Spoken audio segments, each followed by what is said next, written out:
సర్వసత్యములోనికి నడిపించాడు. ఆ సర్వసత్యము మొదటి శతాబ్దంలోనే అపోస్తలులు బ్రతుకున్న సమయంలోనే పరిశుద్ధాత్మ ప్రేరణ వలన అంతా వ్రాయించి మనకి ఇచ్చేశాడు. దేవుని యొక్క మర్మం సంపూర్ణంగా ప్రకటించేశాడు పౌలు గారి ద్వారా. అంటే అందరిలోనూ పౌలు గారు ఒకరు, మొత్తానికి ఆయన కంప్లీట్ చేసేసి కన్క్లూడ్ చేసేశాడు. కాబట్టి మొదటి 100 సంవత్సరాల్లోనే సర్వసత్యము సంఘానికి అందించబడినప్పుడు ఇంకా ఇప్పుడు ఏ సంఘం తెలుసుకోవాలని దేవుడు మళ్ళా ప్రత్యేకంగా దర్శనం ఇస్తాడు చెప్పండి. కనుక నాన్న ఇప్పుడు దర్శనములు అనేవి లేవు. వాక్య ప్రకారంగా దర్శనం అనేది ఇప్పుడు దర్శనం అంటే సహజంగా కళలు ఎవరికైనా వస్తాయి. ఏవో రకరకాలైన పిచ్చి కళలు ఉంటాయి, అర్థవంతమైన కళలు, అర్ధరహితమైన కళలు. కళలకి అది వేరు. ఆ కళ అది మనం ఆలోచించే దానిని బట్టి కళలు అనేవి సంభవిస్తూ ఉంటాయి. కనుక నాన్న ఏదో కళల ద్వారా దేవుడు ఇప్పుడు మనకి ఏదో విషయాన్ని తెలియజేయాలనుకుంటున్నాడు అన్నది మాత్రం అందులో ఏమాత్రమూ నిజం లేదు. సమాజానికి దేవుడు చెప్పాలనుకున్నది అంతా కూడా ఇదిగో ఈ చిన్ని బైబిల్, 66 పుస్తకాల బైబిల్ ద్వారా దేవుడు ప్రకటించేశాడు. తన మనస్సులోని విషయాలన్నిటిని కూడా బయట పెట్టేశాడు. మరలా దర్శనం రూపంలో దేవుడు ప్రత్యక్షమై మరలా నేను ఇది చెప్పడం మర్చిపోయాను కనుక నువ్వు చెప్పు నాయనా అని ఈ తరంలో ఈ కాలంలో ఎవ్వరికి, మొదటి శతాబ్దం తర్వాత నేను చెప్తున్నాను, మొదటి శతాబ్దం తర్వాత 2వ శతాబ్దం నుంచి ఈ శతాబ్దం 21వ శతాబ్దం వరకు ఇక దర్శనాలతో పని లేదు. దర్శనాలలో దేవుడు సమాచారాన్ని అందించడు. అది కేవలం సత్యం పరిపూర్ణం కాక ముందు మొదటి శతాబ్దంలో మాత్రమే సంఘాలకు ఏమైనా విషయం తెలియజేయాలనుకున్నప్పుడు దర్శనం ద్వారా తెలియజేయడు. ఉదాహరణకి అన్ని జనులైన వాళ్ళని ఇశ్రాయేలీయులతో కలపాలి అన్న ఆలోచన దేవునికి ఎప్పటి నుంచో ఉంది, క్రీస్తుకు ముందు నుంచి. అందుకు క్రీస్తును మధ్యవర్తిగా పంపించాడు. మధ్యగోడను ధర్మశాస్త్రాన్ని పడగొట్టాడు. సిలువ ద్వారా ఉభయులను ఏకం చేశాడు. అది క్రీస్తు రాకకు పరమార్థం. అది మనకు తెలుసు బైబిల్లో. మరి ఇదే విషయాన్ని క్రీస్తు వెళ్ళిపోయిన తదనంతరం కూడా అపోస్తలులైన వారు సువార్త వ్యాప్తిలో ఉన్నప్పుడు అపోస్తల కార్యాలు 10వ అధ్యాయంలో ఒక దర్శనం మరి పేతురు గారికి వచ్చినట్లుగా కొర్నేలి సందర్భంలో మనకు కనబడుతుంది. అక్కడ ఏమనుందంటే ఒక దర్శన రూపంలో ఆయన మరి మధ్యాహ్న వేళ అనుకుంటాను, చూడండి ఒకసారి. అపోస్తల కార్యములు 10వ అధ్యాయంలో 12వ వచనం 10వ వచనం నుంచి 9 కూడా చూద్దాం. మరునాడు వాడు ప్రయాణమైపోయి పట్టణము సమీపించినప్పుడు పగలు ఇంచుమించు 12 గంటలకు ఏనన్నా మధ్యాహ్నం పేతురు ప్రార్థన చేయటకే మిద్దె మీదకి ఎక్కను. అతడు మిక్కిలి ఆకలిగొని భోజనము చేయగలను, ఎందుకంటే మధ్యాహ్నం వేళ కాబట్టి. ఇంటి వారు సిద్ధము చేయుచుండగా అతడు పరవశుడై ఆకాశము తెరవబట్టి, చూడండి ఇక్కడ దర్శనం కనబడుతుంది ఆయనకి. అతను పరవశంలోనికి గురై, అంటే పరిశుద్ధాత్మ ఆయనకు ఒక విషయాన్ని ఇన్ఫర్మేషన్ ఇవ్వాలనుకుంటున్నాడు, అంటే జరగబోయేదాన్ని దేవుడు చెప్పాలి అనుకుంటున్నాడు. అది ఎలా చెబుతున్నాడు ఏనన్నా, ఎలా చెప్పాలనుకుంటున్నా చూడండి. ఆకాశం తెరవబట్టయు 11వ వచనం, ఆకాశం తెరవబట్టయు 4 చెంగులు పట్టి దింపబడిన పెద్ద దుప్పటి వంటి ఒక విధమైన పాత్ర భూమి మీదకి దిగవచ్చుటయు చూచెను. అంటే చూస్తున్నాడు ఈయన దర్శనంలో. అందులో భూమి యందుండు సకల విధములైన చతుష్పాద జంతువులు, ప్రాకు పురుగులు, ఆకాశ పక్షులు ఉండెను. అప్పుడు పేతురు ఒక శబ్దం వినిపించి పేతురుతో అంటుంది, నువ్వు లేచి చంపుకొని తినమని ఒక శబ్దం అతనికి వినబడను. అయితే పేతురు, వద్దు ప్రభువా, నిషిద్ధమైనది అపవిత్రమైనది నేను ఎన్నడూను తినలేదని చెప్పగా, దేవుడు పవిత్రము చేసిన వాటిని నీవు నిషిద్ధమైన వాటిగా ఎంచవద్దని మరలా 2వ మారు ఆ శబ్దం అతనికి వినబడను. ఇలాగ ముమ్మారు జరుగును. వెంటనే ఆ పాత్ర ఆకాశంలోకి ఎత్తబడను. పేతురు తనకు కలిగిన దర్శనం ఏమయ్యుండనో, దర్శనం అంటున్నాడు చూడండి, తనకు కలిగిన దర్శనం ఏమయ్యుండునో అని తనకు ఎటు తోచక ఉండగా కొర్నేలి పంపిన మనుషులు సీమోను ఇల్లు ఏదని విచారించి తెలుసుకుని వాకిట నిలిచి ఇంటి వారిని పిలిచి, పేతురును మారుపేరు గల సీమోను ఇక్కడ దిగి ఉన్నాడా అని అడిగిరి. పేతురు ఈ దర్శనము గురించి యోచించుచుండగా, దర్శనం వచ్చింది ఆయనకి, దీని గురించి ఇంకా ఆలోచనలో ఉన్నాడు ఆయన. అలా ఉన్నప్పుడు పరిశుద్ధాత్మ ఆయనకు వివరణ ఇస్తుంది. ఏమని? ఇదిగో 3 మనుష్యులు నిన్ను వెతుకుచున్నారు, నీవు లేచి క్రిందికి దిగి సందేహింపక వారితో కూడా వెళ్ళము, నేను వారిని పంపి ఉన్నాను అతనితో చెప్పను. పేతురు మనుషుల యొద్దకు దిగివచ్చి, ఇదిగో మీరు వెతుకువాడను నేనే, మీరు వచ్చిన కారణం ఏమని అడిగాను. మొత్తానికి విషయం అంతా కూడా కిందన మనకి ఈ సందర్భంలో అర్థమవుతుంది. అంటే ఇక్కడ మనం ఈ సందర్భం అంతా 11వ అధ్యాయానికి వెళ్ళేసరికి పేతురు గారు కొర్నేలి ఇంటికి రావటం, అక్కడ మొట్టమొదటిసారిగా అన్యజనులైన వారు, ఎందుకంటే వాళ్ళు అన్యజనులతో సహభోజనం, ఇశ్రాయేలీయులైన వాళ్ళు అన్యజనులతో కూర్చోకూడదు, పరదేశులు పరజనులతో వాళ్ళు ఏమాత్రము సహవాసం చేయకూడదు. కానీ దేవుడున్న సంకల్పాన్ని బట్టి ముందుగా దర్శనంలో ఈ విషయాన్ని తెలియజేసి పరిశుద్ధాత్మ ప్రేరణ ద్వారా మరణతనకు వివరణ ఇచ్చాడు. నాయన, నువ్వు జరగబోయే దాని గురించి నీకు ముందుగా దర్శన రూపంలో చూపించాను. అదే నువ్వు చూసిన దర్శనం. పెద్ద చెంగు, దుప్పటి, చతుష్పాద జంతువులు, ఇప్పటివరకు కొన్ని మీరు తినకూడదు, ముట్టకూడదు, కానీ నేను పవిత్రపరిచాను కనుక ఇప్పుడు మీరు అభ్యంతర పడకుండా వెళ్ళండి, తినండి అని నేనే సెలవిస్తున్నాను అన్న విషయాన్ని పేతురు గారికి దర్శనంలో చూపించాడు, ఆత్మ ద్వారా చెప్పించాడు. ఇది సత్యం, అంటే ఇది జరగబోయే నిజం. ఇక దేవుని సంకల్పం, ఎందుకంటే ఉభయులు ఏకం కావాలి.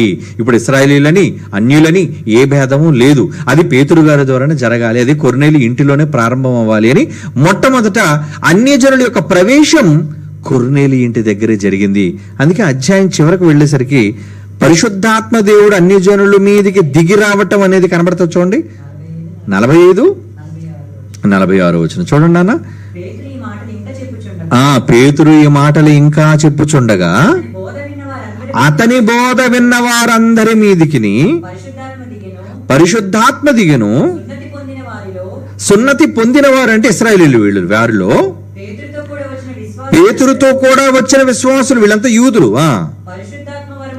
పరిశుద్ధాత్మ వరము అన్యజనులో సైతము కుమ్మరింపబడుట చూచి విభ్రాంతునుందిరి. ఇంకా పేతురు గారి చేతులు ఉంచలేదు, ఏమీ లేదు. దేవుడు డైరెక్ట్ గా అన్యజనుల మీద పరిశుద్ధాత్మ ఇచ్చేశాడు.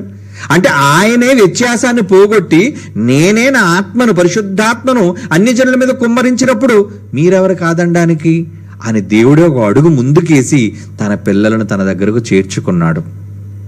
అంటే అక్కడ ఆయన చూసిన దర్శనం, ఇక్కడ జరిగిన సందర్భం, ఆత్మ ద్వారా ఆయనకి తెలిసిన భవిష్యత్తు, అందుకు దర్శనాలు అనేవి అప్పుడు సంభవించే. నాన్న, ఇప్పుడు నీకు ఏ భవిష్యత్తు కావాలి? దేవునికి ఏం చెప్పాలనుకుంటున్నాడు? పోనీ నిజంగా జరగబోయేది చెప్పాలి అనుకుంటే ఈరోజు దర్శన రూపంలో ఎవరైనా భవిష్యత్తును చెప్పగలరా? మాకు దర్శనాలు వచ్చాయండి ఏమండి, నీకేదో కళ వచ్చిందని ఆ కళని పెట్ట కథగా ప్రజల మధ్య సంఘంలో చెప్పడం అనేది ఒక దురలవాటు. ఈ కళల కోసం చెప్తాం, మరి వచ్చి దౌర్భాగ్యపు దరిద్రపు కళల గురించి ఎందుకు చెప్పవు? ఎందుకంటే అక్కడ నీ వ్యక్తిత్వం బయటపడిపోదు కనుక, నువ్వెంత దుష్టుడవో, నీ మనసు ఎంత దుర్మార్గమైనదో 10 మంది తెలుసుకుంటారు కాబట్టి అలాంటివి మాత్రం నువ్వు చెప్పవు. మరి ఏం చెప్తావు? కొంతమంది కల్పితాలు, మరి కొంతమంది సంఘంలో గొప్పవాళ్ళు అనిపించుకోవడం కోసం ఏదో దేవుడు నాకు దర్శనం ఇచ్చేశాడు, నాకు దేవుడు ఏదో మహా విషయాన్ని బయలుపరిచేశాడని ప్రజల మధ్య తా మీద భక్తులుగా కనబడాలన్న దురుద్దేశంతో వీళ్ళందరూ అల్లిన కట్టు కథలే దర్శనాలు. ఏనా అర్థమవుతుందా మీకు? ఇది బైబిల్. దర్శనానికి బైబిల్ ఇచ్చిన ఉపమానము, లేదంటే బైబిల్ ఇచ్చిన సందేశము, బైబిల్ ఇచ్చిన వివరణ మనుషులు వీళ్ళిచ్చుకుంటున్నారు. వాడికి వచ్చిన కళల గురించి ఏమో చెప్పడం. దర్శనము అంటే భవిష్యత్తులో జరగబోయేదాన్ని దేవుడు ముందుగా తెలియజెప్పడాన్ని దర్శనము అంటారు. దానియేలుకు దర్శనం కలిగింది. ఏంటది? ఒక చిన్న రాయి, ఒక 4 పెద్ద లోహాలతో మిళితమైన ఒక పెద్ద విగ్రహాన్ని పడగొట్టడం దర్శనం వచ్చింది దానియేలు గారికి. అది ఏంటి? భవిష్యత్తులో జరగబోయేదాన్ని దేవుడు దానియేలుతో ముందుగా దర్శన రూపంలో చూపించాడు. అంటే అక్కడ కూడా దర్శనం అనగానే భవిష్యత్తులో జరగబోయేది. దర్శనము అంటే భవిష్యత్తు అని అర్థం. ఎవరైనా దర్శనము అంటే భవిష్యత్తును సూచించేది అని అర్థం. మరి ఇక్కడ మాకు ఈరోజు దర్శనం కలిగింది అని ఏ భవిష్యత్తును వీళ్ళు చెప్పగలుగుతున్నారు? చెప్పండి. ఏమండి, ఎలా క్రైస్తవులను వాళ్ళు వేసే దొంగ వేషాలు, వాళ్ళు చేసే దొంగ భక్తి సులువుగా పట్టుకొచ్చండి. అందుకే ఈరోజు బైబిల్ ఓపెన్ యూనివర్సిటీ అన్నా, మరి సార్వత్రిక క్రీస్తు సంఘం అన్నా ఎందుకు ఎవరికి మింగుడు పడదు? వాళ్ళ కథలన్నిటినీ మనం బయట పెడుతున్నాం కనుక, వాళ్ళ మోసాలన్నిటినీ కూడా మనం బయట పెడుతున్నాం కనుక. అప్ప మీరు అమాయకులు కదండి. ఎవడ నేర్పించేశాడండి సంఘానికి వెళ్ళినప్పుడు దర్శనాలు చెప్పడం. నాకు వచ్చింది కళ, దేవుడు నాకు బయలుపరిచాడు. ఏం బయలుపరిచాడు నీకు? నువ్వు మహాభక్తుడు ఏంటి? నువ్వు దానియేలు లాంటి భక్తుడువా? పేతురు లాంటి అపోస్తలుడువా? ఎన్నిక చేయబడినవాడా? కనుక వీళ్ళందరూ మోసగాళ్ళు. మర్చిపోకండి. అంగీకరించాలి, బైబిల్ అంగీకరించాలి. మనుషుల వాక్యం ఎంచుకున్నాను అనుకోండి, మీరే పోతారు. నాకేంటి? కేవలం దేవుని వాక్యాన్ని చెప్పేవాడును మాత్రమే, బైబిల్లోని సందేశాలను అందించేవాడును మాత్రమే. ఒక మాట బైబిల్ నుంచి చూద్దాం. యెహెజ్కేలు గ్రంథం చూడండి. ఈ సందర్భంలో యెహెజ్కేలు గ్రంథం 22వ అధ్యాయం 28వ వచనం కూడా చూద్దాం. ఏనా? యెహెజ్కేలు గ్రంథం 22వ అధ్యాయం 28వ వచనం చూడండి ఒక్కసారి. మరియు దాని ప్రవక్తలు వ్యర్థమైన దర్శనములు కనుచు యెహోవా ఏమియు సెలవియ్యనప్పుడు ప్రభు అయిన యెహోవా ఇలాగు సెలవిచ్చుచున్నాడని చెప్పుచు వట్టి సోదెగాండ్రై జనులు కట్టిన మట్టి గోడకు గచ్చుపోత పోయేవారై ఉన్నారు. అదే ఈరోజు సంఘాల్లో జరుగుతున్నది. ఎప్పుడో క్రీస్తు పూర్వం 2000 సంవత్సరాల క్రితం చెప్పాడండి ఈ మాట. అంటే ఆ రోజు అబద్ధికులైన వాళ్ళు, వేషధారులైన వాళ్ళు వేసే నాటకాలను గురించి దేవుడు ఆ రోజు చెప్పాడు. కానీ అదే మాట బైబిల్లో చదువుకొని కూడా ఈరోజు మేమంతా భక్తులు అని చెప్పుకుని నాటకాలు ఆడుతున్నారు వీళ్ళు. వాళ్ళు ఎవరట? వ్యర్థమైన దర్శనములు కనుచు. పనికిరాని దర్శనాలు అవన్నీ. నీకు ఇంటి దగ్గర ఏదో కళ వచ్చిందండి, అయితే ఆ కళ్ళ అర్థం ఏముండదు. దేవుడు నీకు ఏ విషయాన్ని బయలుపరచలేదు. ఈ సమాజానికి చెప్పునాయన భవిష్యత్తు. ఏమండి, సంఘంలో నిలబడి నువ్వు ఏం జరగబోయే భవిష్యత్తును చెబుతున్నావు? ఏది ఎవరిని చెప్పమని చూద్దాం. సవాల్. భవిష్యత్తులో ఇది జరగబోతుంది, పలానా రోజు ఇది సంభవించబోతుంది, ఖచ్చితంగా చెప్పినది చెప్పినట్టుగా జరగాలి, ముందుగా చెప్పాలి. అలా చెప్పే క్రైస్తవులలోని దర్శనం కలిగిన బోధకుడు గాని, దర్శనాలు కలిగిన పండితుడు గాని, దర్శనాలు కలిగిన దైవభక్తుడు గాని ఎవరైనా ఉంటే రమ్మనండి చూద్దాం. రాలేరండి. ఎందుకంటే దిస్ ఇస్ బైబిల్. ఇప్పుడు మనం బైబిల్ చెప్తున్నాం. బైబిల్లో ఉన్నది ఉన్నట్టుగా మనం ఆలోచించాలి. ఎవరో చేసిన మాయలు, ఎవరో చెప్పిన కట్టు కథలు వాటనండి మీరు నమ్మితే ఎలా? బైబిల్ వద్దా మనకి? ఏనా? కనుక బైబిల్ ఏం చెప్తుందంటే అవన్నీ సోదే మాటలు అంటుంది. చూడండి ఏమంటే యెహోవా ఎలాగో సెలవిచ్చుచున్నాడని చెప్పుచు ఒట్టే సోదిగాండ్రై ఇలాంటి మాయలన్నీ చేస్తున్నారు అంటున్నాడు. అలాగే 13వ అధ్యాయం 6వ వచనం చూడండి. హెజ్కేలు గ్రంథం 13వ అధ్యాయం 6వ వచనం. వారు వ్యర్థమైన దర్శనములను చూచి అబద్ధపు సోదె చూచి యెహోవా తమ్ముడు పంపకపోయినను, దేవుడు వీడికి ఏం చెప్పకపోయినను, తాను చెప్పిన మాట స్థిరమని నమ్మునట్లు ఇది యెహోవా వాక్కు. దేవునికి బయలుపరిచాడా? ఏం బయలుపరిచాడు? ఏమండి ఈరోజు చూడండి, ఈ పెంటెకోస్టులోని ఏమిటి గతంలో బాప్టిస్ట్ వారిలో కానీ వీళ్లలో కానీ కొంతమందిలో ఈ దురలవాట్లు ఉండేవి కాదండి. ముఖ్యంగా ఇలాంటి దౌర్భాగ్యపు అన్నిటిని తీసుకొచ్చింది ఎవరో తెలుసా? పెంతెకోస్తులండి. పెంతెకోస్తు. ఏమండి ఈ పెంతెకోస్తులు వచ్చిన తరువాత దర్శనాలు, కళలు, భావాలు, స్వస్థతలు, వరాలు, గోలండి మొత్తం అంతా కూడా. ఏమండి ఇప్పుడు ఎవరైనా పెంతెకోస్తులు చూసి నా మీద కత్తి కడితే కట్టొచ్చు, కానీ నేను నిజం చెప్పాలి కదరా. బైబిల్ ఉన్నది ఉన్నట్టుగా బైబిల్లో దేవుడు ఎందుకు దర్శనాలు ఇచ్చాడు, దర్శనం యొక్క అవసరత ఏంటి, ఇవన్నీ ఇప్పుడు మీకు చూపించాను బైబిల్ ప్రకారంగా. వీటన్నిటినీ ప్రక్కన పెట్టి మరి సంఘాల్లో ఎప్పటివరకు చెబుతున్నారు కదండి. అవన్నీ సంఘాలు కాదా అంటే ఎలా సంఘాలు అవుతాయి? ఏమిటి బైబిల్ బోధించే ప్రతి చోట అది జీవం కలిగిన దేవుని సంఘం అనుకుంటే ఎలా? ఎప్పుడు కూడా సంఘము అనగానే సంఘము సత్యమునకు స్తంభము అన్నాడు.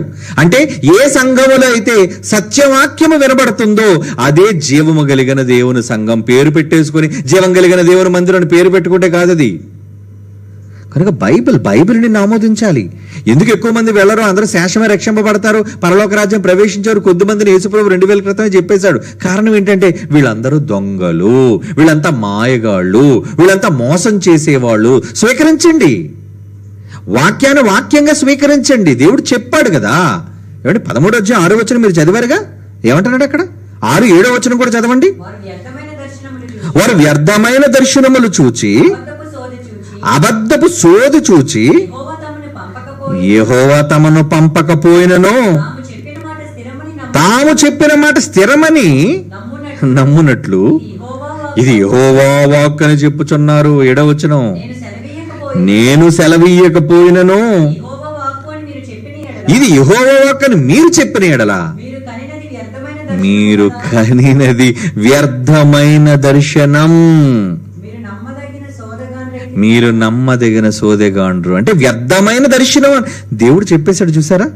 ఏమండి ఇంత పర్ఫెక్ట్గా బైబిల్ చెబుతున్నాం కదండి, అవి నేర్చుకోవచ్చు కదా, సరి చేసుకోవచ్చు కదా. సరి చేసుకుంటారా? మీరు పరలోకానికి వెళతారు, నరకాన్ని తప్పించుకుంటారా?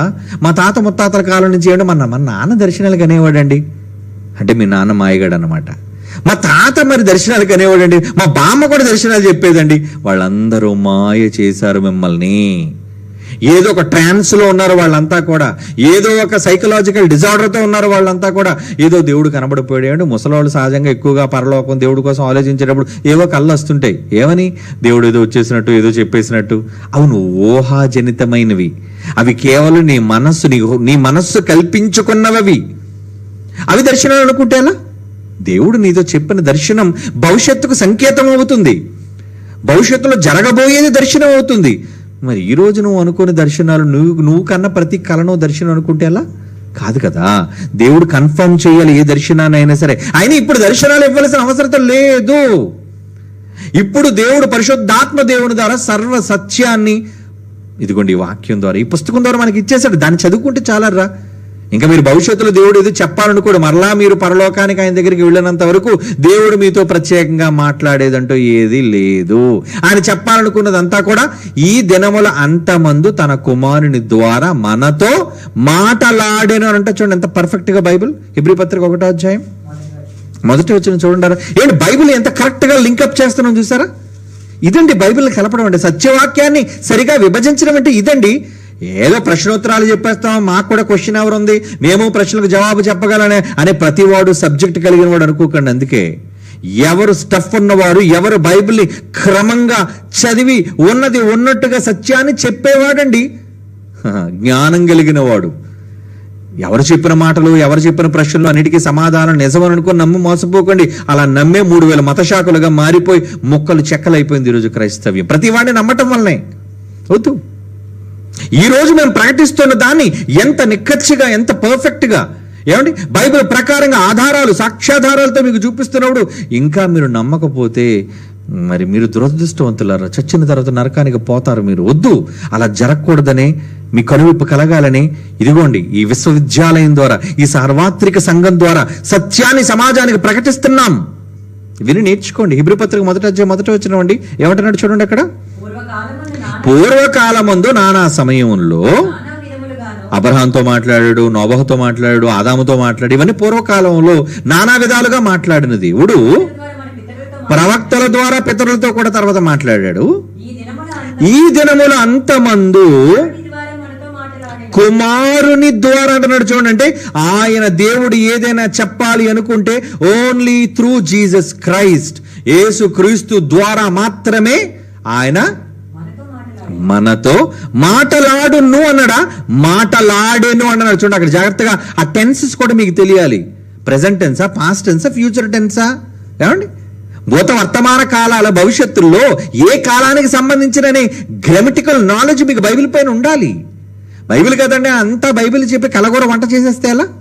ప్రతివాడు బైబిల్ చెప్తున్నాడు, కానీ అదంతా వండేది కలగూర వంట. దేనికది సవివరంగా, ఏమండి ప్రతి దాన్ని ఒక చిన్న పిల్లాడికి అన్నం తినిపించే విధంలో అన్నిటినీ ఎంత క్షుణ్ణంగా పరిశీలించి మీ నోటికి అందేటట్టుగా పెడుతున్నామే. ఇదండి సత్యవాక్యాన్ని సరిగా విభజించటం అంటే. కనుక ఈ దినముల అంతమందు కుమారుని ద్వారా మనతో మాటలాడేను. ఇక దేవుడు మాట్లాడేశాడు చెప్పాలనుకున్నదంతా. అదే మీ చేతుల్లో ఉన్న 66 పుస్తకమైన బైబిల్. ఈరోజు మీరు అడుగుతున్న ప్రశ్నలన్నింటికి మేము ఎలా జవాబు చెప్పగలుగుతున్నాం? మళ్ళీ దేవుడిని అడుగుతాడు, తండ్రి ఈ కుమారుడు ఈ ప్రశ్న వేశాడు, దీనికి ఏం జవాబో మీరు బయలుపరచండి. నాకేం దర్శనాలు రావు, నాకు ఇచ్చింది దేవుడు తన జ్ఞానపు మాటల గని. అదే 66 పుస్తకాలది బైబిల్. దాన్ని చదివితే చాలండి.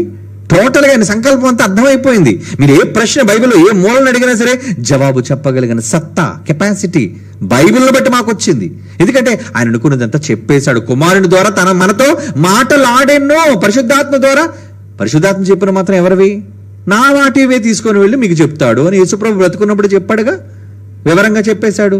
అదే ప్రవక్తలు రాశారు, అదే అపోస్తలులు శిష్యులు రాశారు, అదే బైబిల్. మళ్ళా ఇంకేం దర్శనం అండి? మళ్ళా దేవుడు ఏదో మీకు చెప్పాలనుకోవడం ఏంటండి? ఇంకా మాటలాడాడు దేవుడు. ఇక దేవుడు ఎవ్వరూ కూడా 1వ శతాబ్దము తరువాత ఎవరితోనూ మాటలాడడు. ఆయన మాటలాడేశాడు. అది కుమారుని ద్వారా మాటలాడేశాడు. అది మీరు తెలుసుకోవాలి. ప్రతిదీ దర్శనం అనుకుంటే ఎలా చెప్పండి? వద్దర్రా. ఓకేనా? కనుక మోసపోకు మిస్టర్ రాజేష్. అందులో దుబాయ్లో అంటావా ఇలాంటి గారడీలు ఎక్కువలే. ఎందుకంటే అడిగేవాడు అక్కడ ఎవడు లేడు కదా. ఎవడు అడుగుతాడు అక్కడ? ఏమీ లేని చెట్టు దగ్గర ఆమదం చెట్టే మహావృక్షం అన్నట్టు అక్కడ మేమే గొప్పోళ్ళు అనుకుంటావు. కానీ మాలాంటి వాళ్ళ ముందు, ఈ జ్ఞానం ముందు నిలబడే సత్తా వాళ్ళకు లేదు, నిలబడలేరు. వాళ్ళు నిలబడినప్పుడు వాళ్ళ నిజస్వరూపం బయటపడుతుందో, ఇంత మోసం చేస్తున్నారా క్రైస్తవ్యాన్ని? ఇంత మోసమా? ఇటు దర్శనం కలగేయటం, దేవుడితో మాట్లాడేయడం, దేవుడికి చెప్పేయటం, అబ్బాబ్బా ఎన్ని గారడీలండి. దేవుని పేరు చెప్పి మోసగాళ్ళు వీళ్ళంతా. నమ్మకండి, బైబిల్ నమ్మండి. ఓకేనా? God bless you. తర్వాత ప్రశ్న వేయండి నాన్న తెర మీద. వందనాలు అన్నయ్య. I'm student, my name is Vijaya. అన్నయ్య,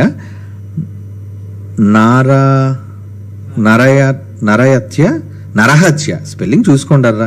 నరహత్య చేయకూడదని బైబిల్లో ఉన్నది కదా, మరి పోలీసు వాళ్ళు, ఆర్మీ వాళ్ళు చేస్తున్నది అదే పని కదా అన్నయ్య. ఈ విషయం బైబిల్ పరంగా వివరించండి అన్నయ్య. 14 సంవత్సరాలు 10th క్లాస్ చదువుతున్నారట. ఎవరో విజయ. ఏమ్మా? నరహత్య చేయకూడదని బైబిల్లో ఉంది కదా, మరి పోలీసులు అంటే వాళ్ళందరూ క్రైస్తవులు ఏంటి? ఏమా? ప్రభుత్వం క్రిస్టియన్ ప్రభుత్వమా? ప్రభుత్వంలో చంపుతారు. ఆర్మీ ఉండదు, ఒక దేశానికి ఆర్మీ ఉంటుంది, పోలీస్ ఉంటుంది, లా అండ్ ఆర్డర్ కంట్రోల్ చేయడానికి. ఏమ్మా? కనుక క్రైస్తవుడు ఒకళ్ళు వేయడనుకో, అప్పుడు నువ్వు ఎందుకు పోలీసులో జాయిన్ చేయటం? నువ్వు ఎవడో చంపుతారు అక్కడ అన్నప్పుడు, అదే పోలీసులు అందరూ చంపేస్తారేంటి? అందరూ చంపేవాళ్ళు కాదు కదా. వాళ్ళు కేవలం సమాజంలో పీస్, ట్రాంక్విలిటీ, అంటే కేవలం శాంతి భద్రతలను కాపాడడానికి మాత్రమే వాళ్ళు పనిచేసే సేవకులు. అవునా? అందరూ చంపారు. మరి చంపడం ఎవరు చేస్తారు? ఒకటి చట్టం, నేరస్తులకు శిక్ష విధించడం చేస్తుంది లా. అలాగే పైనున్న బార్డర్ సెక్యూరిటీ ఫోర్స్, అంటే మన దేశాన్ని రక్షించే భద్రతా దళాలు. చైనా వాళ్ళు, పాకిస్తాన్ వాళ్ళు ఎవరో ఒకళ్ళు మన దేశంలోనికి వచ్చేసినా, ఒకళ్ళు యుద్ధం జరిగితే కేవలం పహార మాత్రం కాస్తారండి. ఎప్పుడు పడితే అప్పుడు చంపేసుకోరు రోజు వాళ్ళు. ఎప్పుడైనా యుద్ధం అంటూ జరిగితే, ఎవరైనా ఒకళ్ళ గిరి దాటి లోపలికి వస్తే అప్పుడు వీళ్ళు దాడికి తెగపడితే అప్పుడు చంపుతారు వీళ్ళు. ఏనా?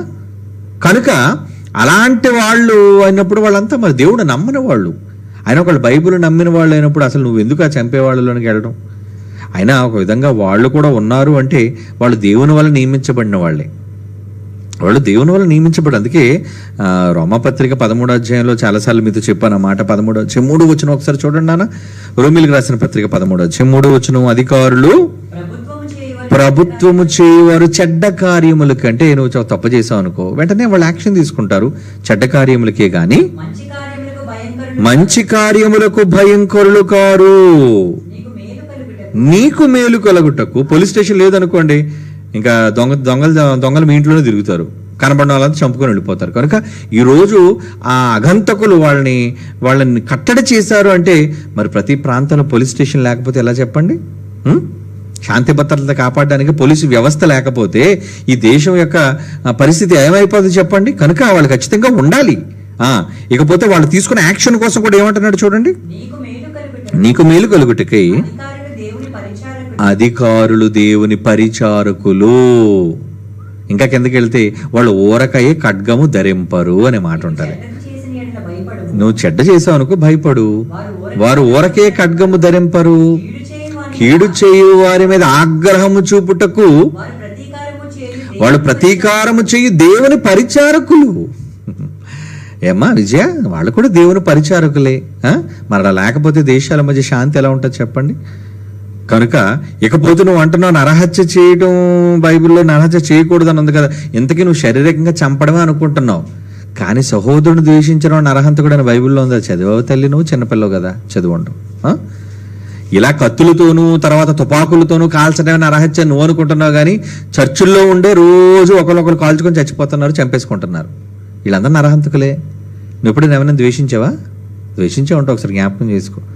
నిజంగా మనం ఎవరినైనా దూషించినా, ఎందుకు దూషిస్తాం? ద్వేషిస్తేనే దూషిస్తాం మనం. అవునా? ఎవరి మీద కోపం చూపించినా, ఎవరి మీద పగ మనకున్నా, ఎవరి మీద కోపం మనకున్నా, ఏమండి కోపం ఉంటే ఏమవుద్ది అంటాడు 1 యోహాను పత్రిక 3:15 వచనంలో, తన సహోదరుని ద్వేషించేవాడు. ఎప్పుడైనా నీ సోదరిని, నీ పక్కన ఉన్న వాళ్ళకి కానీ, నీ స్నేహితులు కానీ, నీ ఇంట్లో కుటుంబ సభ్యులు కానీ ఎవరైనా ద్వేషిస్తే, తమ సహోదరుని ద్వేషించేవాడు నరహంతకుడు. ఏ నరహంతకుని యందు నిత్య జీవం ఉండదని మీరు ఎరుగుదురు. ఇప్పుడు చెప్పమ్మా, ఇంతకీ బార్డర్లో ఉండి తుపాకీతో కాల్చిన వాళ్ళు నరహంతకులా? పోలీసు వాళ్ళు తుపాకీతో కాల్చిన వాళ్ళు నరహంతకులా? పక్క పక్కనే ఉండి ఏ ఆయుధం లేకుండా కేవలం ద్వేషించి బైబిల్ ప్రకారంగా వీళ్ళు నరహంతకులా? ఎంతమంది నరహంతకులు చూసా. కనుక అమ్మ, నరహంతకులుగా మనం ఉండకూడదు. ఎవరిని ద్వేషించొద్దు, ప్రేమిద్దాం, విషయాన్ని చెప్దాం, దేవుడు ఎలా చెప్పాడని చెప్పండి. ఏమా? కనుక మరి డైరెక్ట్గా నేను చంపలేనంటే ఉద్యోగం మానే, చక్క బైబిల్ పట్టుకొని దేవుని వాక్యాన్ని బోధించండి. లేదంటే ఇంకా బ్రతుకు తెరువు కోసం పోలీసు ఒక్కటే ఉద్యోగం ఉందా చెప్పండి? ఆర్మీ ఒక్కటే ఉందా? ఎన్ని లేవు చెప్పండి? బ్రతుకు తెరువు కోసం చిన్న కూలివాడు పని మొదలుకొని ఎన్నో వృత్తులు ఉన్నాయి ఈరోజు. ఏమంటే జీవనోపాధి చేయడం కోసం చంపడం నచ్చకపోతే ఆ డిపార్ట్మెంట్లో ఒకల మనిషిని ఆయుధంతో చంపడమే తప్పు అనుకుంటే అప్పుడు ఆ డిపార్ట్మెంట్లోకి వెళ్ళడం మానేయండి. ఓకే తల్లి, గాడ్ బ్లెస్ యూ. తర్వాత ప్రశ్న చూపించండి నాన్న. అన్నయ్య వందనాలు. పేరు నాగమునయ్య మదాసు. పుట్టిన మనిషికి పేరు ఉంది కదా, పురుషులు స్త్రీలు. చనిపోయిన తరువాత ఆత్మలు అంతం, ఆత్మల అంతం. మరి స్త్రీ పురుషుల పేర్లు ఎక్కడ ఉన్నట్టే అక్కడ, ఇక్కడ ఉన్నట్టే అక్కడ ఉండవచ్చా? అవును, మరి ఏ పేరు ఎక్కడ పెట్టుకుంటే ఆ పేరుతో నన్ను పిలుస్తారు అక్కడ. ఏనా? ఇక్కడ పుల్లమ్మ అని పేరుంది అనుకోండి, చచ్చిపోయిన తర్వాత ఆత్మకు పుల్లమ్మ అని పేరు ఉంటుందా? అదే కదా నీ సందేహం అనుకుంటున్నాను. మరి నేను పుట్టిన మనిషికి పేరు ఉంది కదా, పురుషులు స్త్రీలు, చనిపోయిన తర్వాత కూడా ఆత్మలకు ఆ పేరు ఉంటుందంటే ఇంకో విషయం చెప్పమంటారా?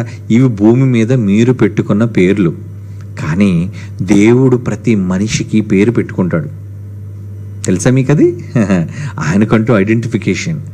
ఇప్పుడు మీరైతే ఒక పేరు పెట్టుకున్నారు, కానీ ఆధార్ కార్డు చూడండి, మీ పేరు బట్టి ఉండదు. అక్కడ ఆధార్ కార్డులో ఒక నంబర్ ఉంటుంది. కొన్ని సందర్భాల్లో చెప్పాను కూడా, జీవగ్రంథం మంది పేర్లు రాయబడ్డం అంటే ఇక్కడ భూమి మీద ఏమండి మరి హైందవ పేరు నాకు ఉందండి, లేదంటే ఎవరో పలానా వ్యక్తుల పేర్లు ఉన్నాయండి, ఈ పేర్లు కూడా పరలోకంలో ఉంటాయండి అని మీరు అనుకోవచ్చేమో. పరలోకంలో ఉండేవి ఇక్కడ మీరు పెట్టుకునే పేర్లు కాదు. దేవుడే మనకంటూ ఒక కొత్త బండని, కొత్త రాతిని పెట్టి ఎవరికీ తెలియని ఒక కొత్త పేరును ఆయనే మనకిస్తున్నాడు. అంటే కోడ్, ఐడెంటిఫికేషన్ కోడ్ ఆయన దృష్టిలో. ఎందుకంటే అందరికీ పేర్లు పెట్టి పిలవడం అనేది ఆయనకు అలవాటు. మన తండ్రి ఉన్నాడే, ఆయన ఆకాశ నక్షత్రములకే పేర్లు పెడుతున్నాడు. ఆయన పేరు పెట్టకుండా దేన్ని విడిచిపెట్టాడు. ఏమండి, మనం లెక్క పెట్టలేని కోటాను కోట్ల నక్షత్రాలకి ఆయన పేర్లు పెట్టినప్పుడు తన పిల్లలకి ఆయన పేర్లు పెట్టుకోడా? ఆయన పరలోకంలో నిర్ణయించిన పేరైతే వేరు. ఏమంటే యేసుప్రభుకు పరలోకంలో పేరు నిర్ణయించాడు, మరి కొంతమందికి పైన పేరు నిర్ణయించి చెప్పాడు భూమి మీద ఈ పేరు పెట్టండి అని. ఎందుకంటే ఆయన ప్రతి మనిషి కోసం ఒక పేరు అనుకుంటాడు, ఆయన గుర్తింపు కోసం. ఈరోజు ఆధార్ కార్డులో భారతదేశంలో ఎంతో మంది శ్రీనివాసులు ఉంటారండి. శ్రీనివాస్ అన్నంత మాత్రం ఎంతమంది శ్రీనివాసులు? అబో, కొన్ని లక్షల మంది ఉండుంటారు శ్రీనివాసులు ఇండియా వ్యాప్తంగా. మరి ఆధార్ కార్డులో శ్రీనివాస్ అనే పేరున్నా వాళ్ళకి స్పెషల్ యూనిక్ ఐడెంటిటీ కోడ్ ఉంటుంది, ప్రత్యేకమైన నంబర్. ఒక నంబర్ మరొక నంబర్తో ఎప్పుడు కలవదు. ఒక ఫింగర్ ప్రింట్ ఎలా కలదో, ఒక ఐ రెటీనా ఎలాగైతే కలవదో, అలాగే ఆధార్ కార్డు నంబర్ కూడా లేదా బార్ కోడ్ కూడా ఒకదానితో మరొకటి కలవదు. మనిషియే ఒకదాన్ని ఒకటి వివరించడానికి ఎవరిదైనా వేసావు ఇది? సరేలే, మొత్తానికి ఏదో నంబర్ వేసాడు. ఓకే, కనుక అది కోడ్. చూసారు, పేర్లు పైన పేరు ఏదైతే ఉంటే ఒక యూనిక్ బార్ కోడ్ ఒకటి మనకు కనబడుతుంది. గీతలు గీతలు గీతలు బార్ కోడ్ అంటారు దాన్ని. అలాగే ప్రక్కన ఒక నంబర్ కూడా కనబడుతుంది. కనుక నాన్న, గవర్నమెంట్లో మన ఆధార్ కార్డు, నీ ఆధార్ కార్డు కూడా ఒక బార్ కోడ్, ఒక నంబర్, అది ముఖ్యమైనది. అందుకే చూడండి, బ్యాంక్ వాళ్ళు కానీ ఏదైనా నీ పేరు చెప్పనరు, మీ ఆధార్ కార్డు నెంబర్ చెప్పండి అంటారు. అవునా? అంటే ప్రభుత్వం మిమ్మల్ని గుర్తించేది నంబర్ బట్టి, మీరు పెట్టుకున్న పేరు బట్టి కాదు. మనిషి ఇంత జ్ఞానం ఉన్నప్పుడు మీరు ఏ ఎల్లమ్మో పుల్లమ్మో నారాయణో లేదంటే సంసోనో దావీదో ఏ పేరును పెట్టుకోండి, ఇక్కడ మీరు పెట్టుకున్న పేర్లను బట్టి కాదు మీకు గుర్తింపు, మీరు చేసే క్రియలను బట్టి దేవుడంటూ మిమ్మల్ని గుర్తించే విధానం ఒకటి ఉంది. ఎందుకంటే ప్రతి మనిషిని ఆయన ప్రత్యేకంగా గుర్తించుకుంటాడు. ఆయన ఇదిగో ఈయన పలానా, ఈమె పలానా. ఏమండి, ప్రకటన గ్రంథంలో ఉంటుందండి ఆ మాట. 2వ అధ్యాయం, ప్రకటన గ్రంథం 2వ అధ్యాయం 17వ వచనం చూడండి. ప్రకటన గ్రంథం 2వ అధ్యాయం 17వ వచనం. జయించువానికి మరుగయ్యున్న మన్నాను భుజింపనిత్తును, మరియు అతనికి తెల్ల రాతినిస్తాను నేను, మరియు ఆ రాతి మీద చెక్కబడిన కొత్త పేరు ఉండునట. ఏమంటే ప్రతివానికి రాయిస్తాడట, చెక్కబడిన కొత్త పేరు ఉంటుందట. అది పొందిన వానికే గాక మరి ఎవరికి తెలియదు. ఇక్కడ మీరు సమాధి మీద పేరు రాయించేశారా? సోదరీమణి మార్తా జననం మరణం ప్రభువునందు నిద్రించినది మీరు రాయిస్తే అక్కడ దేవుడు గుర్తించడు. ఏనా? కనుక దేవుడు అంటూ కూడా మీకు ప్రత్యేకమైన గుర్తింపు, మీరు చేసిన క్రియలను బట్టి దేవుడు మిమ్మల్ని గుర్తించాడు. ఆ గుర్తింపు ఆయన చెక్కబడిన కొత్త పేరు అంటున్నాడు. చూడండి, అది మీకు తెలీదు. మీ పేరు మీకు కూడా తెలియదు. తెలుసా? నీ పేరు నీకు తెలుసా? నాకు టాపిక్ మాట్లాడాను. మీ పేరు మీకు తెలుసా ఉంటుంది చూడండి యూట్యూబ్లో. కనుక అంటే ఈ సబ్జెక్ట్, ఈ జ్ఞానం అర్థమైతే ఈ పేర్లు కూడా ఏంటండి, బాప్తిజం తీసుకుంటారు చాలా మంది పేర్లు మార్చేసుకుంటారు. ఏమండి ఇదంతా కూడా మరి హిందువుల పేరండి, లేదంటే ఏదో పేరండి, నేనంటే ఒక ప్రత్యేకంగా ఒక క్రైస్తవుడిగా మారిన తర్వాత నాకంటే ఒక మంచి పేరు, భక్తుల పేరు కావాలండి అనుకుంటారు. మీరు భక్తుల పేరు కోరుకున్నంత మాత్రాన మీకు పరలోకం రాదు. మీరు చేసే పనులను బట్టి, దేవుని పట్ల మీరు చూపించే ఆసక్తిని బట్టి దేవుడంటూ మీకు ఇచ్చుకున్న ఒక పేరు ఉంటుంది. ఆ కొత్త పేరు ఏమండి పొందిన వానికే గాక మరి ఎవరికని తెలియదు. ఏనా? ఇక నువ్వు అన్నావే పురుషులు స్త్రీలు అంటున్నావు కదా, అసలు పునరుద్ధానం అంటే చనిపోయి తిరిగి లేచిన తర్వాత పురుషులు స్త్రీలు ఏంటి? ఆత్మలు కదా. శరీరాలకైతే ఆడ మగ అవయవాలను బట్టి. కానీ పునరుద్ధానంలో యేసుప్రభు అన్నాడు, యేసుప్రభు దగ్గర కొంతమంది వచ్చారు, వంగమాదితులు వచ్చారు. ఏమన్నారు? 7 చేసుకుంది ప్రభు, ఈవిడ కూడా చచ్చిపోయింది 8వదిగా, ఇంతకీ 7 ఎవరు ఈవిడికి భర్త అని అడిగితే అప్పుడు యేసుప్రభు ఏమని తెలుసా? పునరుద్ధానమందు ఎవ్వరును పెండ్లి చేసుకోరు. అంటే పెండ్లికి ఇవ్వబడి ఈవిడ ఆడది కాదు, వాళ్ళు మగోళ్ళు కాదు. వారు పరలోకమందు శక్తులు దేవదూతల వలె ఉంటారు. కనుక వాళ్ళు స్త్రీల పేర్లతో పిలవడానికి, పురుషుల పేర్లతో పిలవడానికి. కనుక మీరు అనుకుంటున్నట్టుగా భూమి మీద ఉన్న పేర్లు మనుషులకి అక్కడికి వెళ్ళిపోయిన తర్వాత ఏమండి నా పేరు బాగాలేదండి, మరి అక్కడ దేవుడు అందరి ఎదుట నన్ను మల్లన్న ఎక్కడున్నాడు అని వెళ్ళడు. అక్కడ మనకంటూ దేవుడు వేసుకున్న ఒక ప్రత్యేకమైన ఐడెంటిటీ, చెక్కబడిన ఒక కొత్త పేరు అది ఉంటుంది. కనుక ఆయన నిర్ణయించిన పేరు ఎప్పుడు తెలుస్తుందో తెలుసా మీకు? అక్కడ మీరు వెళ్ళిన తర్వాత, ఓహో తండ్రి నాకు ఈ పేరు మీరు పెట్టుకున్నారా? అవును నాయన, నాకు ఈ పేరుతోనే నువ్వు తెలుసయ్యా, నాకు ఈ పేరుతోనే నేను నిన్ను ఐడెంటిఫై చేస్తున్నాను నాయన. ఏమండి, ఇలా పుట్టిన ప్రతి వారికి కూడా దేవుడు ఆయన ఐడెంటిటీ అనేది ఆయన మనకి ఇచ్చుకున్నాడు. కాబట్టి ఇక్కడ భూమి మీద మీరు ఏదో పేర్లు పెట్టుకున్నారు, స్త్రీ పురుషుల పేర్లు, ఈ పేర్లు అక్కడ చెల్లుతాయని మీరు అనుకోకండి. ఈ పేర్లన్నీ కూడా మీరు చావడంతోనే ఈ పేర్లన్నీ సమాప్తం, క్లోజ్. ఇంకా పేర్లు ఏమి లేవు ఇక్కడ. ఏమండి, భూమి మీద గొప్ప పేరు సాధించారండి అలెగ్జాండర్ ది గ్రేట్, ప్రపంచాన్ని గజగజలాడించారండి అని అక్కడికి వెళ్తే ఎవరు అలెగ్జాండర్ అంటాడు దేవుడు అక్కడ. ఏమండి, అక్కడికి వెళ్ళిన తర్వాత నేను చాలా గొప్ప ఉండండి, మహాత్ముడుగా జీవించాను, అబ్బబ్బ దేశానికి గొప్ప గొప్ప కార్యక్రమాలు చేశాను, నలుపులు తెలుపులను తేడా లేకుండా అబ్రహాం లింకన్ నా పేరు. ఎవరు అబ్రహాం లింకన్? ఎందుకంటే నీ పేరు అక్కడ చెల్లదు. ఇది ఎవరికి తెలుసు చెప్పండి? ప్రపంచంలో బైబిల్ తెలిసినోడికే తెలుసండి, బైబిల్ చదివిన వాళ్ళకే తెలుసండి. ఏది ఎక్కడ పేర్లు దేవుడు అక్కడ పిలిచేస్తాడు. అంచెదేన మందు చూసారా, మన జైశాలి గారు పాట పాడారు, అంచెదేన మందు ఏమండి దోత బోరలూదుచుండగా నిత్యవాసనము తెల్లవారగా, ఏమండి క్రీస్తునందు మృతునందున వారు పేర్లు పిలుచుచుండగా. ఏం పేర్లు? ఎల్లమ్మ పొల్లమ్మ కాదు అక్కడ పేర్లు. నేను కూడా చేరి ఉంది అచ్చటని పాట రాశారు మనోళ్ళు. ఏమండి, ఆంధ్రప్రదేశ్తో కీర్తనలు ఉంటాయి కదండి. నీ పేరు పిలిచేస్తే అక్కడ ఈ పేరు నువ్వు వస్తుంది అనుకున్నావా? ఎంత అమాయకులండి క్రైస్తవులు. ఇలాగేనారా జ్ఞానము లేని వాళ్ళు, కానీ మన ముందు తరాల వాళ్ళందరూ చచ్చిపోయారు. అసలు పేర్లు అనేవి మారిపోతాయి, ఇక్కడ ఉన్న పేర్లు కాదని ఏమండి ఇప్పటి వరకు ఎవరైనా చెప్పారు? Except Bible open university India international. Anybody? వాళ్ళకి ఎంత సబ్జెక్ట్ తెలుసండి. బైబిల్ని అలవాటుగా చదివిన వాళ్ళంతా అతిశయోక్తి కాదండి. ఏమంటే ఇప్పుడు చూడండి బైబిల్ ఓపెన్ చేసి గొప్పలు చెప్పుకుంటారు నువ్వు అనుకోవచ్చు, ఇది గొప్ప కాదయ్యా. మన అలా అనుకుంటున్నప్పుడు బైబిల్ చదువుతున్నావు అని చెప్పుకున్నాడు, ఎందుకు ఈ సత్యాన్ని బయటకు తీయలేకపోయారు? ఎన్ని వందల వేల సంవత్సరాల నుంచి ఎందుకు తీయలేకపోయారు? వాళ్ళు చదవలేదు బైబిల్ని.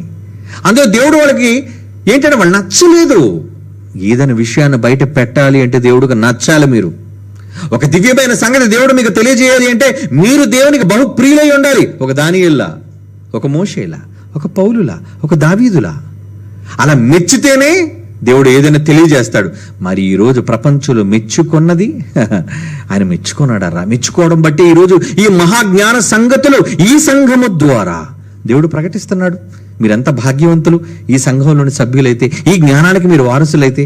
కనుక మనకు ముందున్న వాళ్ళందరూ అనుకున్నారు, మీరు ఈ పేర్లు ఎలాగా, ఈ పేర్లతో దేవుడు నాకు నన్ను పిలుస్తాడా? సమాధి మీద ఈ పేద కదా రాయించాం. ఈ పేర్లతో పనే లేదర్రా. దేవుడు ఇచ్చే కొత్త పేరు నీకు ఉంటుంది. దేవుడు ఇచ్చే ఒక యూనిక్ కోడ్, ఒక యూనిక్ ఐడెంటిటీ నీకుంది. అది తెలుసుకోవాలి ఏనానా. కనుక నువ్వేమీ కంగారు పడద్దు ఏనన్నా. గూగూరా కర్నూలు జిల్లా నుంచి అడుగుతున్నావు కదా నువ్వు. కనుక స్త్రీ పురుషులు పేర్లు వీటి కోసం మీరు కంగారు పడకండి. దేవుని పని చేయడానికి కంగారు పడండి. ఓకే నాన్న. మంచి పేరు దానంతటా అదే వస్తుంది, దేవుడే నీకు ఇస్తాడు. ఓకే, గాడ్ బ్లెస్ యూ నాన్న. ఓకే, ఇంకో ప్రశ్న చూద్దాం. 5 minutes మోర్. అన్నయ్య, నా పేరు రవి కిరణ్, విజయవాడ, వయసు 43 సంవత్సరాలు. 1 పేతురు 3:20 దేవుడికి దీర్ఘశాంతం ఇంకా కనిపెట్టుచుండినప్పుడు పూర్వ నోహ దినములలో ఓడ సిద్ధపరచబడుచుండగా విధేయులైన వారి యొద్ద కనగా చెరలో ఉన్న ఆత్మల యొద్దకైనా ఆత్మరూపిగానే వెళ్లి వారికి ప్రకటించను. ఆ ఓడలో కొందరు అనగా 8 మంది నీటి ద్వారా రక్షణ పొందిరు. అనియా, ఈ వచనంలో చెరలో ఉన్న ఆత్మలు అంటే ఎవరు? ఆయన అంటే ఎవరు? ఆత్మరూపం అంటే ఏమిటి? నాకు ఇందులో అర్థం కాని విషయం, చెరలో ఉన్న ఆత్మలు మనుషులైతే ఆయన అంటే పరిశుద్ధాత్మ దేవుడు. అయితే మనుషులు పరిశుద్ధాత్మను చూడగలరా? చెరలో ఉన్న ఆత్మల యొద్దకు ఆయన ఆత్మరూపిగానే వెళ్ళి. చదువుతాను నా మాట. 1 పేతురు పత్రిక 3వ అధ్యాయం ఏనానా. 1 పేతురు పత్రిక 3వ అధ్యాయము 19-20 వచనాలు చదువుతాం నాన్న. ఏముంది అక్కడ? దేవుని దీర్ఘశాంతం ఇంకా కనిపెట్టుచున్నప్పుడు పూర్వము నోవాహు దినములలో ఓడ సిద్ధపరచబడుచుండగా దేవుని మాట ధిక్కరించి అవిధేయులైన వాళ్ళ దగ్గరకు, అంటే వాళ్ళందరూ కూడా దేవుని మాట వినలేని అవిధేయత అనే చెరలో ఉన్నవాళ్ళు. చెర అనగానే దేవుని మాట వినని చెర అని అర్థం. అంతేగాని నాన్న ఏదో లోక సంబంధమైన చెరలేని మీరు అనుకోకండి. ఎందుకంటే ధర్మశాస్త్రాన్ని కూడా చెరగా పోల్చాడు. ధర్మశాస్త్రం అనగానే దేవుని మాట. ఉదాహరణకి చిన్న ఎగ్జాంపుల్ మీకు చెబుతాను. గలతీ రాసిన పత్రికలో ఒక్క మాట చూడండి. జస్ట్ చెర అన్న దానికి చిన్న ఇన్ఫర్మేషన్ మీకు ఇస్తాను నాన్న.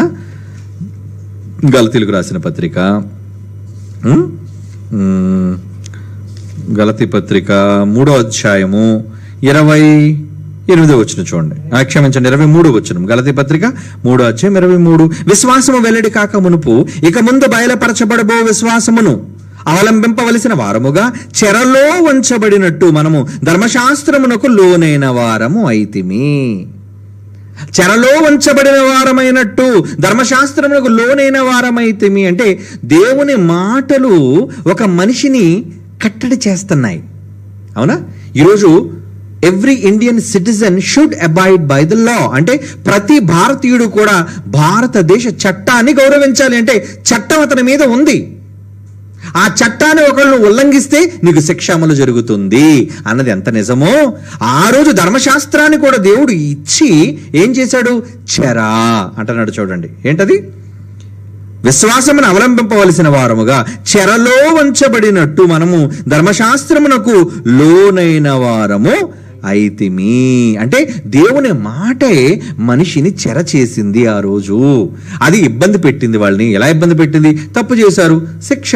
దేవుని మాట వినకపోతే మీరు నేరస్తులు. అంటే దేవుని మాట వినాలి ప్రతి ఒక్కరు. వినని వాడు చెరలో ఉన్నట్టు. అవునా? కనుక ఆ రోజు నోవహ దినములలో, ఇప్పుడు రండి మన మాటకి, 1 పేతురు 3:19-20లో ఆ రోజు నోవహ దినములలో వాడ సిద్ధపరచబడుతున్నప్పుడు నోవహు పిలిచాడా? ఆకాశం నుంచి వర్షం వస్తుంది, ఉప్పిన వస్తుంది, మీరంతా వచ్చేయండి. ప్రకటించాడా? ప్రకటించాడు. విన్నారా వాళ్ళు? వినలేదు. అంటే దేవుని మాట, నోవహు గారు చెప్పిన దేవుని మాటను వాళ్ళు తృణీకరించారు, ధిక్కరించారు. అంటే దేవుని మాటను ధిక్కరించడని చెర వాళ్ళకి. అలా చెరలో ఉన్న ఆత్మల యుద్ధకు ఆయన ఆత్మరూపిగానే వెళ్ళి వారికి ప్రకటించెను. అంటే దేవుడే తండ్రి అయిన దేవుడే ఆత్మరూపిగా వాళ్ళ దగ్గరకు వెళ్ళి చెప్పాడు. ఎలా చెప్పాడు? తన కుమారుని ద్వారా చెప్పాడు. అవునా? మనకి ఎలాగైతే యేసు ప్రభు ద్వారా ఈ సమాచారాన్ని అందించాడో అలాగే ఆ రోజు కూడా ఆత్మ ద్వారా అంటే పరిశుద్ధాత్మ దేవుని ద్వారా వాళ్ళకి సమాచారాన్ని అందించాడు. ఏమని? రండి, ఓడ రెడీ అవుతుంది, వచ్చేయండి, దేవుడు ఉగ్రత చూపించబోతున్నాడు, పెద్ద ఉప్పెన రాబోతుంది, మనం అంతా చనిపోతాము. ఈ మాటలన్నీ కూడా వాళ్ళకి వినేటట్టుగా, వినబడేటట్టుగా ప్రకటించాడు. ఆయనే ఆత్మరూపిగానే వీళ్ళు ప్రకటించాడు. ఆత్మ అనగానే నాన్న ఏదో మనిషి రూపంలో వీళ్ళు ఒక మనిషిగా చెప్పాడన్నది కాదు అక్కడ. వాళ్ళకి సమాచారం వాళ్ళకి తెలియజేశాడు. అది మాట ద్వారానా లేదా ఎవరో వార్త ద్వారానా, మొత్తానికి ఆయన అందించాడు, ఇన్ఫర్మేషన్ అందించాడు. ఇన్ఫర్మేషన్ అందకుండా ఆయన ఎవరి మీద యాక్షన్ తీసుకోడు, ఎవరిని శిక్షించడు. అది దేవుని లా. దేవుడికంటూ కొన్ని సూత్రాలు ఉన్నాయి. ఏంటా సూత్రం? ఎవరికి చెప్పకుండా ఆయన శిక్ష విధించడు. ఆయన ముందు చెబుతాడు, చెప్పినది వినకపోతే, చెప్పినది నెరవేర్చకపోతే అప్పుడు ఆయన శిక్ష విధిస్తాడు. ఇది దేవుని నీతి. కాబట్టి ఆ రోజు మరి చెప్పకుండా వాళ్ళు ఎలాగా శిక్ష విధిస్తారు చెప్పండి? ముందు ప్రకటించాడు. ఆ ఓడలోనికి వెళ్ళిన 8 మంది, కొందరనగా 8 మంది నీటి వెళ్ళారు. కానీ మిగతా వాళ్ళు పై మాట చూడండి, వాడ సిద్ధపరచబడుచుండగా, చాలా టైం పట్టింది ఆ వాడ సిద్ధపరచబడడానికి. అవిధేయులైన వారి యొద్దకు, దేనికి అవిధేయులైన వారి యొద్దకు? దేవుని మాటను మీరిన వారు, దేవుని మాట వినని వారు. అంటే దేవుని వాక్యమే నిబంధన, దేవుని వాక్యమే చట్టం, దేవుని వాక్యమే ధర్మశాస్త్రము. ఆ ధర్మశాస్త్రాన్ని మీరని అందరూ కూడా చెరలో ఉన్నవాళ్లే. అదే చెరలో ఉన్న అనగా అంటున్నాడు చూడండి, అందుకే అవిధేయులైన వారి యొద్దకు అనగా చెరలో ఉన్న ఆత్మల యొద్దకు ఆయన ఆత్మరూపిగానే వెళ్ళాడు. ఆత్మరూపిగా వెళ్ళడం అంటే ఈరోజు మనకు ఆత్మ సర్వసత్యములోకి నడిపించిందా? పరిశుద్ధాత్మ ఆత్మ మనల్ని సర్వసత్యములోకి నడిపించిందా? మరి ఆత్మను మనం చూసామా? లేదు. యేసును చూడలేదు, యేసు తర్వాత వచ్చిన పరిశుద్ధాత్మను మనం చూడలేదు. ఎందుకంటే ఆ ఆత్మ ఎవరికీ కనబడదు. యోహాను సువార్త 14:17 చూడండి ఒకసారి. యోహాను సువార్త 14:17 అక్కడ ఏమంటున్నాడు చూడండి, ఆత్మను గురించి మాట్లాడుతూ. లోకము ఆత్మను చూడదు, ఆత్మ కదది, కనిపించదు. అంటే ఆత్మ కనబడదు,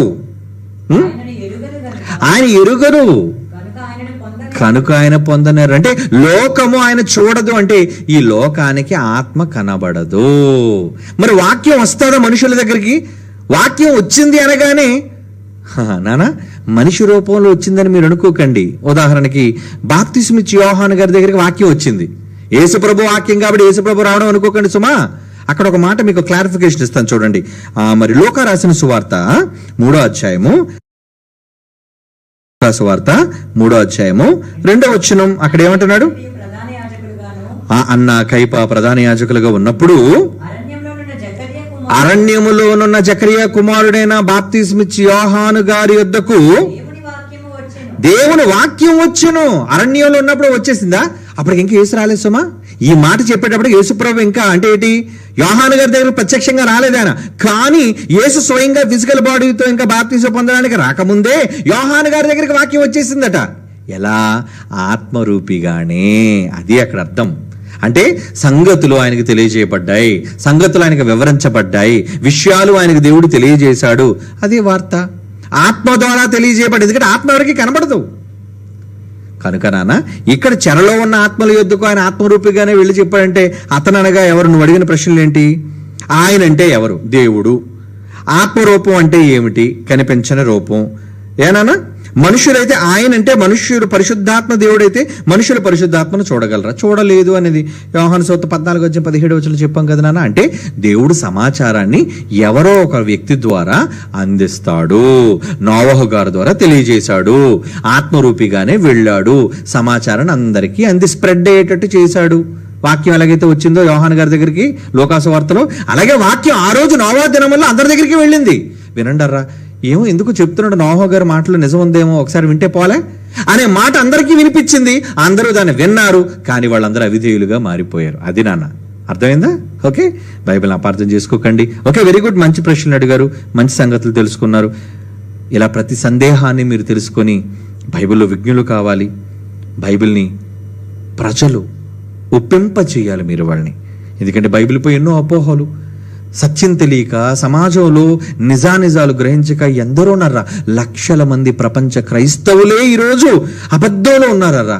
మరి వాళ్ళందరినీ మీరు కాపాడాలంటే ఈ నిజాలు మీరు తెలుసుకోవాలి. అలా మీకు ప్రకటించే ఒక నిజాల గని బైబిల్ విశ్వవిద్యాలయం. దీని ద్వారా ప్రకటించబడుతున్న వాక్యం ఇది 100% ప్యూర్, స్వచ్ఛమైనది.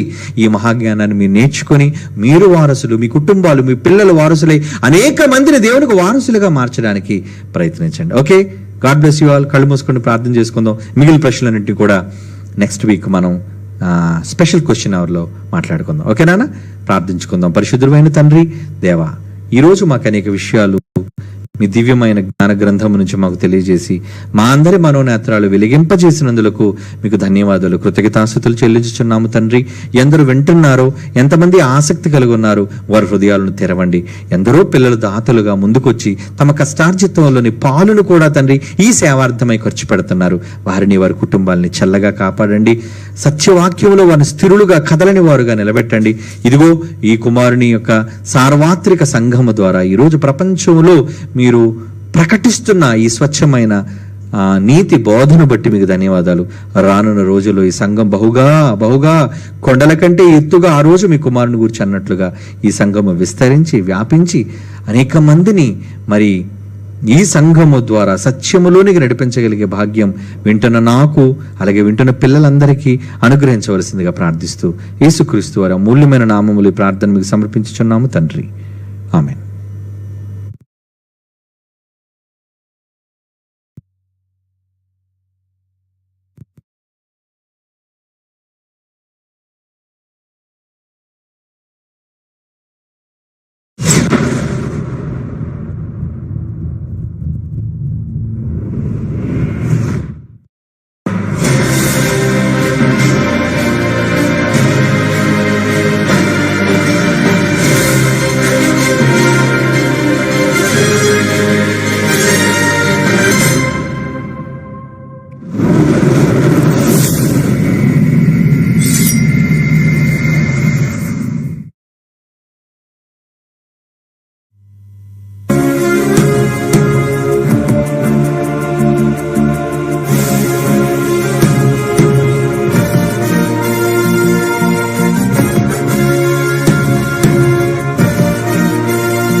దేవుడే నిజమైన మన తండ్రి, దేవుడే నిజమైన మన తండ్రి. పరలోకమే నా దేశం, పరలోకమే నా దేశం. మన పౌరస్థితి పరలోకమందే ఉన్నది, నాకెప్పుడు జ్ఞాపకంలో ఉన్నది, నాకెప్పుడు జ్ఞాపకంలో ఉన్నది. మాకందరికి తెలుసు, మీకందరికి తెలుసా? మాకందరికి తెలుసు, మీకందరికి తెలుసా? ఒక్కడే అతనొక్కడే, దైవాన్ని తెలిపినదొక్కడే. ఒక్కడే అతనొక్కడే, కాలానికేశక పురుషుడే. దేవుడే నిజమైన మన తండ్రి, దేవుడే నిజమైన మన తండ్రి.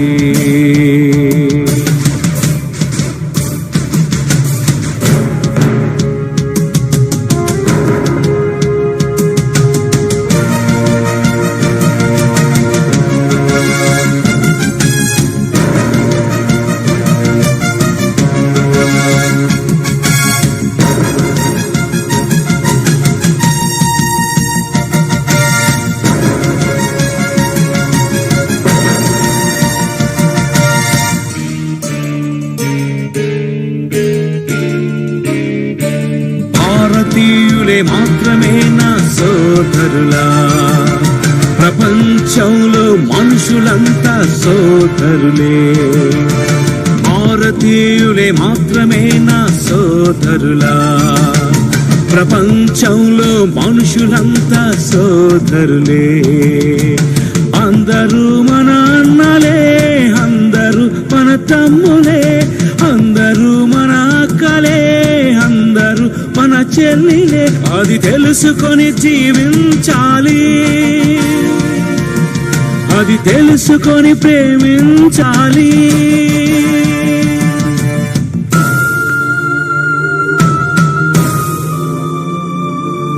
నిన్ను వలని పొరుగు వారిని ప్రేమించాలి,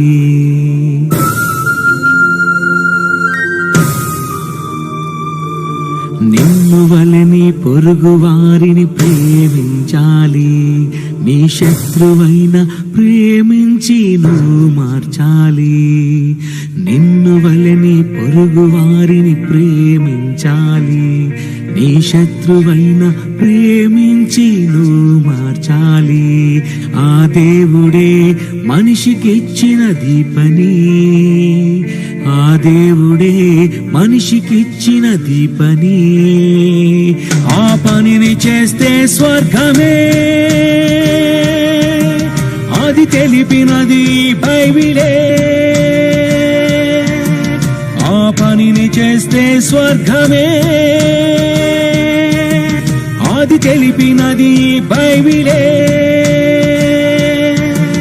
అది తెలుసుకొని జీవించాలి.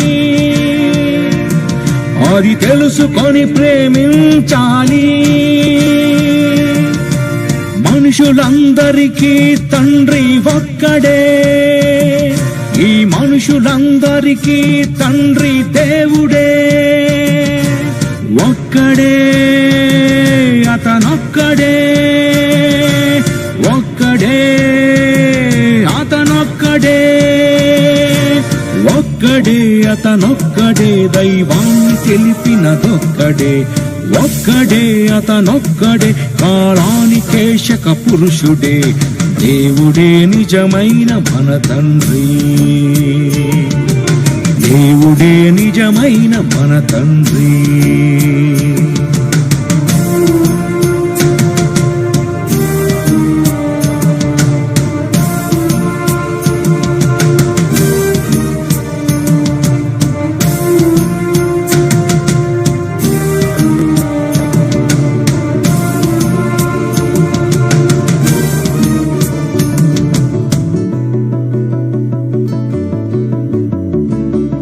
నరులందరి రూపాలు దేవుడివేనా? అయితే దేవుని ఎన్ని రూపాలు? అందుకే ఈ పాట వినండి.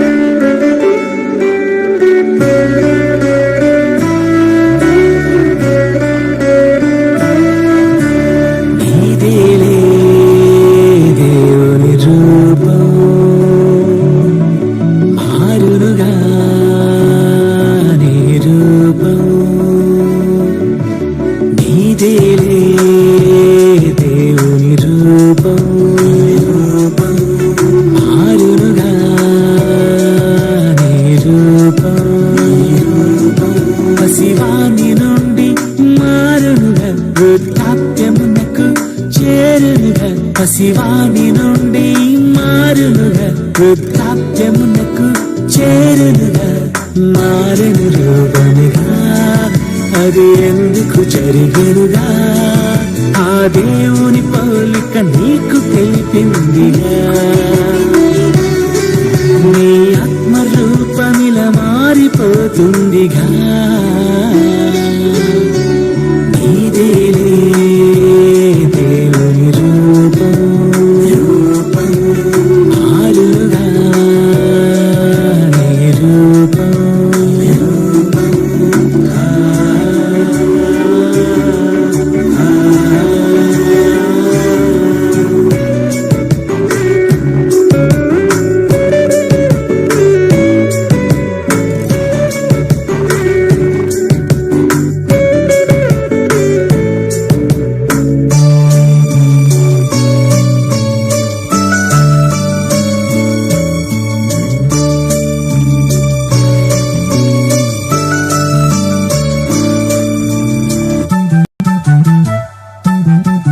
పసివానిగా పుట్టావు, ముసలివానిగా మారిపోయావు. ఎందుకిలా అవుతున్నావు? నీలో జరిగే మార్పు గుర్తించకున్నావు.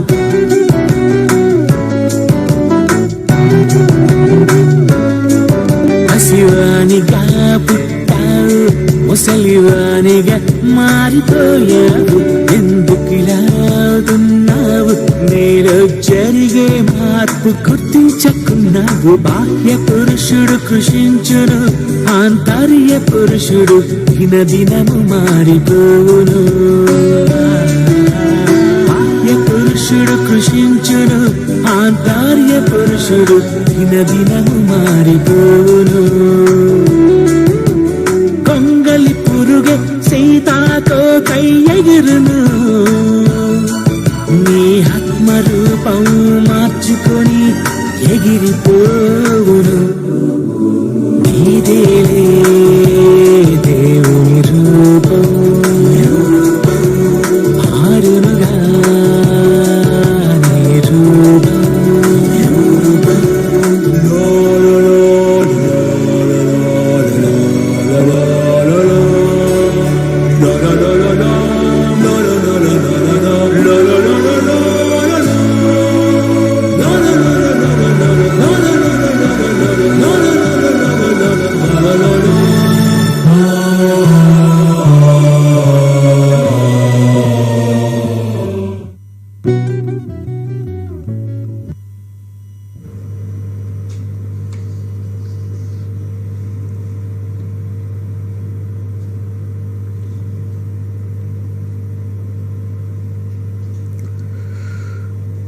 ప్రభునందు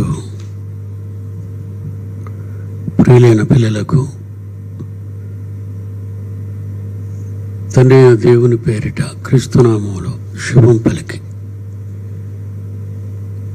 చెప్పే మాటలు.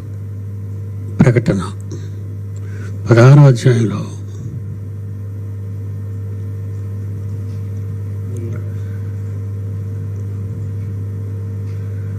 దేవుని కోపం అనే ఉగ్రత పాత్రలను మనుషుల మీద కుమ్మరించటం,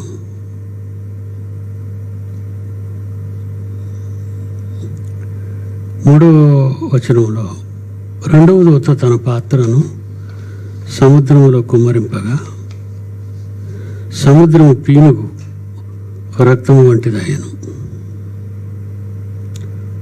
అందువలన సముద్రంలో ఉన్న జంతువులు, జీవజంతువులన్నీ చచ్చెను.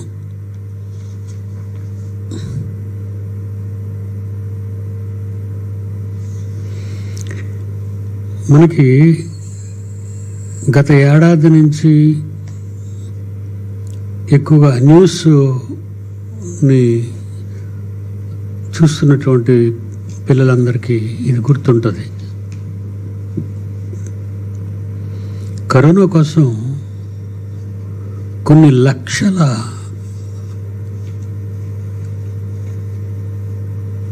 చేపల్ని చంపేస్తున్నారు. కరోనా వైరస్ని తగ్గించడానికి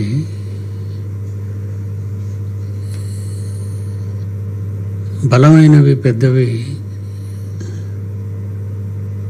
పెంగ్విన్ లాంటివి, అలాగే షార్కులు లాంటివి, తిమింగలాలు లాంటివి కొన్ని లక్షలు వీళ్ళు చంపేస్తున్నారు ఈ మధ్య. కరోనా వైరస్ని పోగొట్టే మెడిసిన్ ఆ చేపలో ఉన్నట్టు. అది ఇంచుమించు మీ జ్ఞాపకాల్లోకి వచ్చి ఉంటుంది. ఇక రెండవది ఆలోచిస్తే కొన్ని సముద్రాలు వాళ్ళ దేశ తీరాలలో ఎర్రగా మారిపోయింది. అది కూడా మీరు న్యూస్లో చూస్తుంటారు. కొన్ని దేశాల తీరాల, సముద్ర తీరాలలో, కొన్ని దేశాల సముద్ర తీరాలలో నీరు ఎర్రగా అయిపోయింది. అలాగే నదుల నీరు కూడా, నదుల గురించి కూడా 4వ వచనంలో చెప్తాడు. నదులలోను జలధారలలోను కుమ్మరింపగా అవి రక్తమాయను. 3వ వచనం, రెండవ దూత తన పాత్రను సముద్రములో కుమ్మరింపగా సముద్రము పీనుగ రక్తం వంటిదాయను. అందువల్ల సముద్రంలో ఉన్న జీవజంతువులన్నీ జీవజంతువులన్నీ చచ్చిపోయాయి. అనేక రకాల ప్రయోగాలు వాళ్ళ సముద్ర తీరాలలో వాళ్ళు చేయటం వలన, ఎందుకంటే సముద్రాలు కూడా పంచేసుకున్నారు ప్రపంచ దేశాలు, గగనతలాన్ని పంచుకున్నారు, ఆకాశ మార్గాలు. చైనా మీద ఉన్నంత వరకు, చైనాకి భూమి మీద ఎంత భాగాన్ని, ఎన్ని కిలోమీటర్ల భాగాన్ని కలిగి ఉందో, పైనున్న ఆకాశం కూడా వాళ్ళు అలా లెక్కలేసేసుకున్నారు. ఇది మాది ఆకాశం, ఈ గగనతలం మాది అని.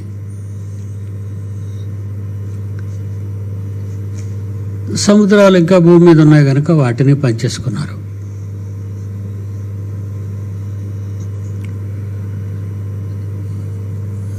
మనుషులు స్వార్థపరులు, తండ్రి ఆస్తిని పంచుకుంటున్నారు, పంచుకొని పాడు చేసుకుంటున్నారు. తండ్రి ఆస్తిని పాడు చేస్తున్నారు.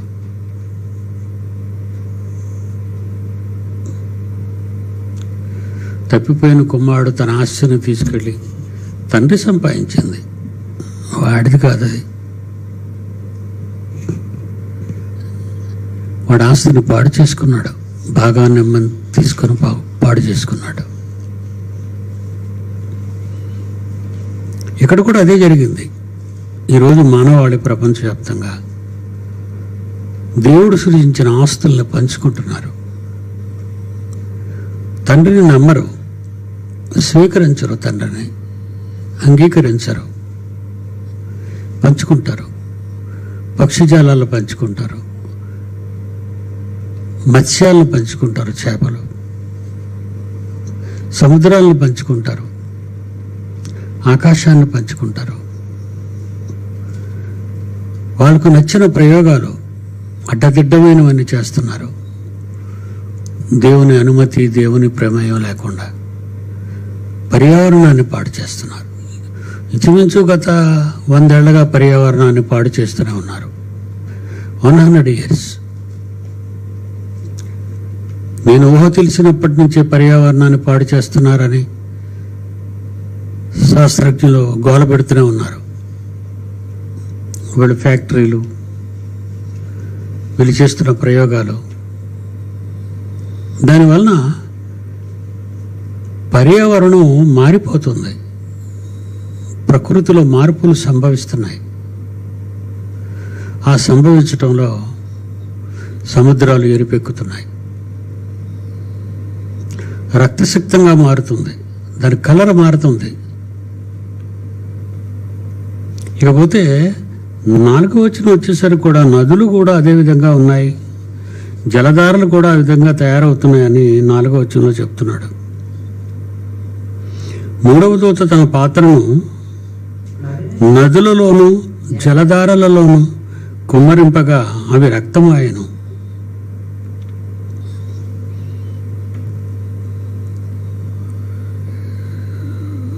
మనం ఒక విషయాన్ని గమనించాలి. ప్రకృతిలో ఈ భూమి అగ్ని కొరకు నిలువ చేయబడి ఉన్నది అని దేవుడు రాశాడు. 2వ పేతురులో 3వ అధ్యాయంలో. ఈరోజు ఈ ప్రకృతి, ఈ విశ్వం, ఈ నక్షత్ర మండలాలు, సూర్య కుటుంబంలోని భూమి గురించి మాట్లాడుతూ పునాదులు గల భూమి, విశ్వానికి పునాదులు కలిగింది. 7వ వచనం 3వ అధ్యాయం 2వ పేతురు. ఇప్పుడున్న ఆకాశమును భూమి భక్తిహీనుల తీర్పును నాశనమును జరుగు దినము వరకు అగ్ని కొరకు నిలువ చేయబడినవై అదే వాక్యము వలన అందాక భద్రం చేయబడుతున్నాయి.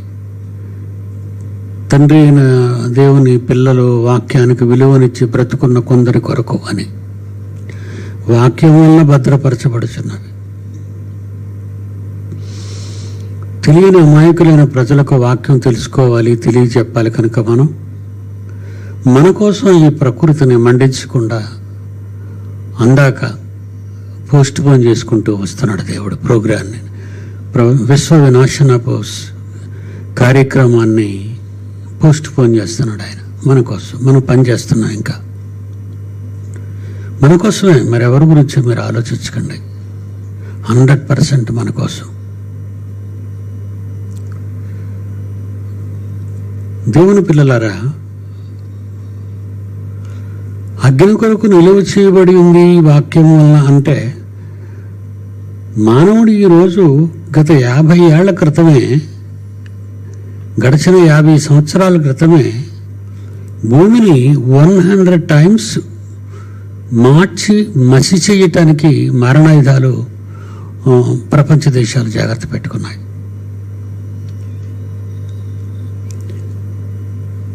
ప్రపంచ దేశాలలో ఉన్న మారణాయుధాలు గత 50 ఏళ్ల నాటికే, 50 ఏళ్ల క్రితమే 100 టైమ్స్ 100 సార్లు తగలబెట్టే బాంబులు సిద్ధం చేసుకున్నారు. వరల్డ్ వార్ రాలేదు కనుక వాటిని ఉపయోగించలేదు. ఇప్పుడు మరొక 50 ఏళ్ళు గడిచింది. మసి చేసేస్తాయి. మానవుడు తయారు చేస్తున్న weapons, atomic, hydrogen, neutron, biological, ఎన్నో ఆధునిక మరణాయుధాలు తమ దేశ రక్షణ కొరకనే ముసుగులో భద్రపరుచుకున్నారు, దాచుకున్నారు.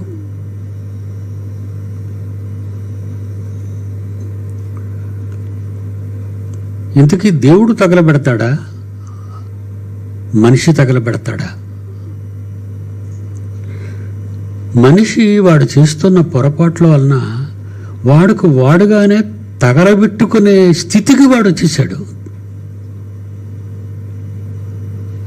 ఇక్కడ గమనించాలి.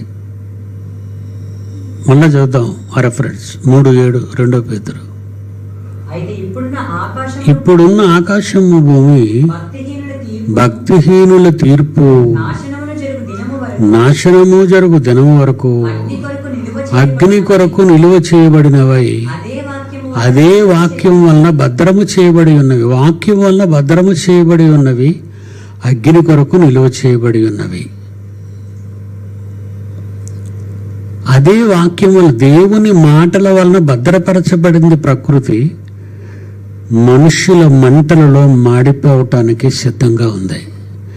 మనుష్యుల మంటలలో మాడిపోవలసిన ప్రకృతిని దేవుడు తన వాక్యము చేత భద్రపరుస్తున్నాడు. మీకు అర్థమై ఉంటుంది.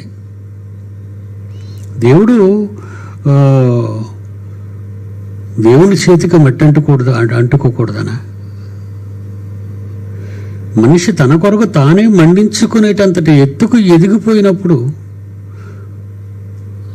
మీరు ఆగండి నేను మండిస్తాను అంటాడా దేవుడు? ఒకడు ఆత్మహత్య చేసుకోవడానికి వెళ్తాడు. దేవుడు నువ్వు వెళ్ళొద్దు నేనే చంపిస్తాను నిన్ను అంటాడా? అనడు. ఒకడు చావుకు సిద్ధమైన, మరి దేనికి సిద్ధమైన చెడు కార్యక్రమాలకి దేవుడు వాడిని అడ్డడు. స్వనిర్ణయం వాడిది. మరణ బలము గలవాడుగా ఉన్న సాతాను ఈరోజు నరుణ్ణి ఆవేశించి నరునిపై పెత్తనం చేస్తున్నాడు కనుక మనిషిని తగలబెట్టుకునే పరిస్థితిలోకి తీసుకొచ్చాడు. కానీ భద్రము చేయబడడం మాత్రం వాక్యం వల్ల భద్రం చేయబడుతుంది. ఈవేళ ఈ వాక్యం చెప్పకపోతే, దీనికి ముందే సృష్టి భద్రపరచబడకుండా నాశనం అయిపోతే, అది వాక్యం వల్ల భద్రపరచబడింది ఎలా అవుతుంది చెప్పండి? ఈ మాట నా పిల్లలు వినాలి, నా పిల్లలకు అర్థం కావాలి. అందుకొరకు ప్రకృతి భద్రంగా ఉండాలి. ఎందుకంటే ఒక దినాన్ని దేవుడు డిసైడ్ చేశాడు. ఒక దినాన్ని దేవుడు డిసైడ్ చేసినట్టుగా ఉంది అక్కడ చూడండి. మళ్ళీ అదే రిఫరెన్స్లో, ఇప్పుడున్న ఆకాశము భూమి భక్తిహీనులు, భక్తి లేని వారి తీర్పు నాశనమును జరుగు దినము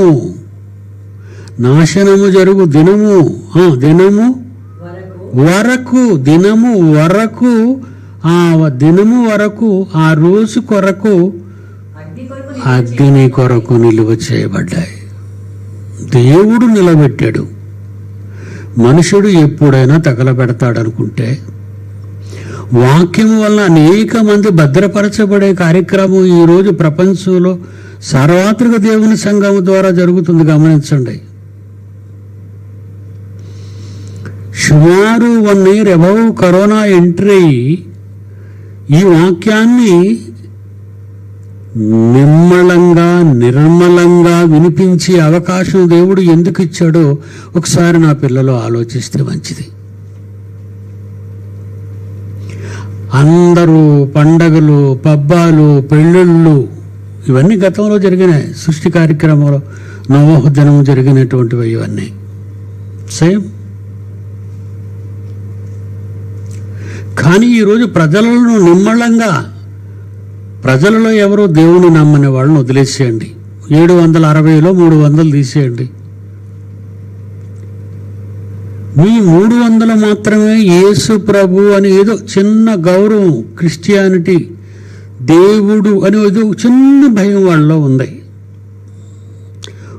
760 కోట్ల మంది ప్రపంచం మానవాళిలో 300 కోట్ల మంది మాత్రమే 300 కోట్ల మంది మాత్రమే బైబిల్ని ఎరిగిన వారు, దేవుణ్ణి ఎరిగిన వారుగా కొంచెం ఈ లెక్కలు, ఈ ప్రభుత్వాలు ఇచ్చిన లెక్కల బట్టి మనకు అర్థమవుతుంది. 300 కోట్లు. ఈ 300 కోట్ల మందిలో ఎంతమంది వినటానికి ఇష్టపడుతున్నారు? వేల మంది మాత్రమే వినడానికి ఇష్టపడుతున్నారు. జాగ్రత్తగా వినండి. ఈ 1000 మంది వినాలి అంటే కరోనా అనే ఒక రోగం ప్రపంచంలో ప్రవేశించాలి. వాళ్ళని అంతో ఎంతో భయపెట్టి కూర్చోబెట్టాలి. ఆ కూర్చోబెట్టినప్పుడు వాళ్ళు ఎంతో కొంత దేవుని జ్ఞానం వినాలి. ఆ వినే మాటలు మనం చెప్పాలి. ఇది ముడిపడింది. కొంతమందినైనా రక్షించాలి. దేవుని లెక్కల్లో, దేవుని యొక్క క్రానికాలజీలో, లెక్కల శాస్త్రంలో, దేవుని లెక్కల శాస్త్రంలో రక్షణ పొందువారు కొద్దిమందే. అనేకులు ప్రవేశింపజూతురు. 300 కోట్ల మంది కూడా వెళ్ళిపోతామనే నమ్మకంతోనే ఉన్నారు ఈరోజు. వాళ్ళ దేశాల్లోని సంఘాలు, వాళ్ళ దేశాల్లోని అధికారులు, వాళ్ళ దేశాల్లో ఉన్న వాళ్ళందరికీ చెప్పిన బోధనా విధానం ఏంటంటే చచ్చిపోగానే, సమాధికి రాగానే అప్పటికే వాడు పోయినా కట్టెను విడిచిపెట్టి తండ్రి చేర్చుకో. వాడు ఎక్కడికి చేరాడో తెలియని వాడు మరణించిన క్షణము నుండి ఎక్కడికి వెళ్ళాడో తెలియని అమాయకుడు శ్మశానం దగ్గరికి వచ్చిన తర్వాత సమాధి కార్యక్రమం చివరిసరిగా మట్టిలో పూడ్చే ముందు ఈ ఆత్మను నీ దగ్గరికి చేర్చుకో అంటున్నాడు. ఈ చేర్చుకో అన్న మాట విన్నవాళ్ళు, సమాధికి వచ్చిన వాళ్ళు, ఒక ఏకాగ్రత, ఒక మనిషి పోగానే ఒక రకమైన బెంగ, ఒక రకమైనటువంటి బాధలో మునిగిపోయి ఉంటాడేమో. పాస్టర్ ఏం చెప్పినా వాడికి ఎలా వినపడుతుంటాయంటే దేవోక్తుల్లా వినపడుతుంటాయి. అవి అబద్ధం, పచ్చి అబద్ధకోరు మాటలు.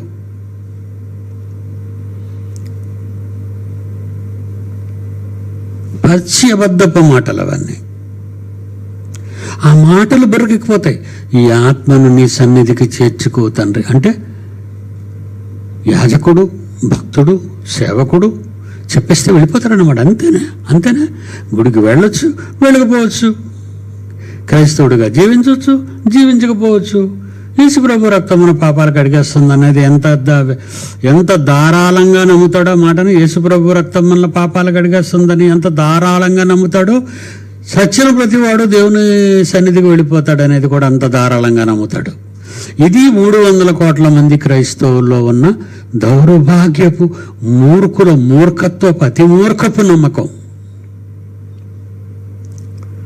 ఇప్పుడు ఇంత నెత్తి నూరు కొట్టుకుంటున్నాం మనం. ఒక్కడు కాకపోతే ఒక్కడైనా సుమారు సంవత్సర కాలంలో ప్రపంచమే నిశ్శబ్దంగా ఉన్న ఈ కరోనా కాలంలో ఎన్ని వాస్తవాలు నిజంగా నా పిల్లలు ప్రపంచానికి ప్రకటిస్తున్నారు. బాప్తిసం ఒక్కటే, సంఘం ఒక్కటే, దేవుడు ఒక్కడే, క్రీస్తు ఒక్కడే, అన్నీ ఒక్కటే, పరిశుద్ధాత్మ దేవుడు ఒక్కడే, సంఘము ఒక్కటే. ఇన్ని వినబడుతున్నా ఇన్ని సత్యాలు. ఇప్పుడు దర్శనాలు లేవు, ఇప్పుడు స్వస్థతలు లేవు, ఇప్పుడు పరిశుద్ధాత్మ వరములు లేవు. ఇన్ని మాటలు గత సంవత్సర కాలము నుండి ఈ నిశ్శబ్ద కాలంలో నా పిల్లలు గొంతెత్తి కేకలు వేసి చెప్తున్నారు.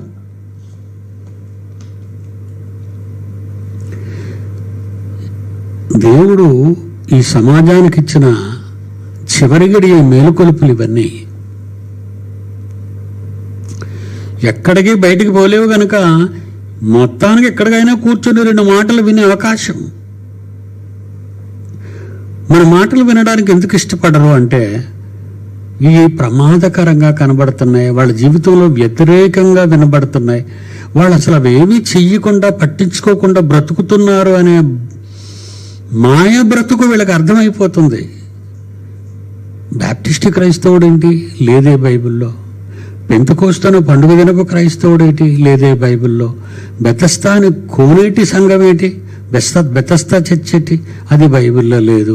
యెరూషలేము అదొక మహారాజు పట్టణం అని బైబిల్లో ఉంది, అది యెరూషలేము సంఘం ఏంటి? అది బైబిల్లో లేదు. ఇవన్నీ చెబుతుంటే వాళ్ళకి ఎలా ఉంటే మింగుట పట్టం లేదు వాళ్ళకి, ఈ 300 కోట్ల మంది క్రైస్తవులకి. ఎంత మనం గొంతు చించుకొని సవాల్ అని చెప్పి సిగ్గుపడుతున్నాను ఈరోజు. మీరు నమ్మరుగానండి. ఎందుకంటే ఎదిరించే వాడికి సవాలు కానీ పట్టించుకోలేని వాడికి సవాల్ ఎట్టండి. ఈరోజు నిజంగా సిగ్గుపడుతున్నాను ఆ సవాల్ అంటానా ఎందుకన్నాను వెళ్ళని. ఎందుకంటే అంత స్థాయిలో వీళ్ళు లేరు, మనంత ఉన్నతమైన స్థాయికి వీళ్ళు ఇంకా రాలేదు కనీసం తెలుసుకోవడానికి. ఈరోజు 14 ఏళ్ళు పిల్లలు, 13 ఏళ్ళు పిల్లలు, 20 ఏళ్ళ లోపు పిల్లలు వాళ్ళ ప్రశ్నలు అడుగుతుంటే ఇంత వండర్ఫుల్గా ఉన్నాయి వాళ్ళ ప్రశ్నలు. ఈరోజు సమాజంలో వాళ్ళ సంఘాలలో, వాళ్ళ కుటుంబాలలో, వాళ్ళ కాపరుల మధ్య జరుగుతున్న వాస్తవాలను వాళ్ళు ప్రశ్నల రూపేణ అడుగుతుంటే ఎలా ఉందంటే చాలా విడ్డూరంగా అనిపిస్తుంది. నిజంగా పిల్లలు చూసి గర్వపడుతున్నాను. పిల్లలకు పట్టింది కానీ పెద్దలకు పట్టలేదు.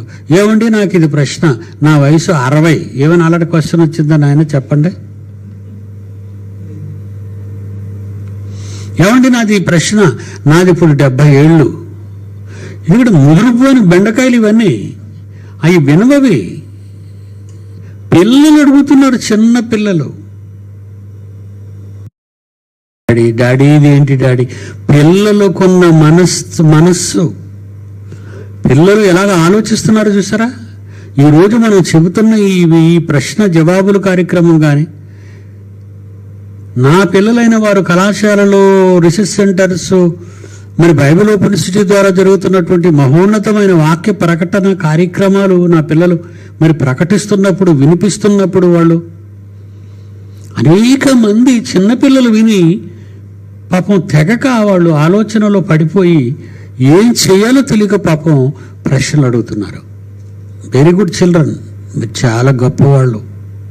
ఎందుకంటే బైబిల్లో దేవుని మాట మీరు నెరవేర్చారు. ఎందుకంటే పసిపిల్లల నోట నా మాట, నీ మాట ఉంచావా తండ్రి.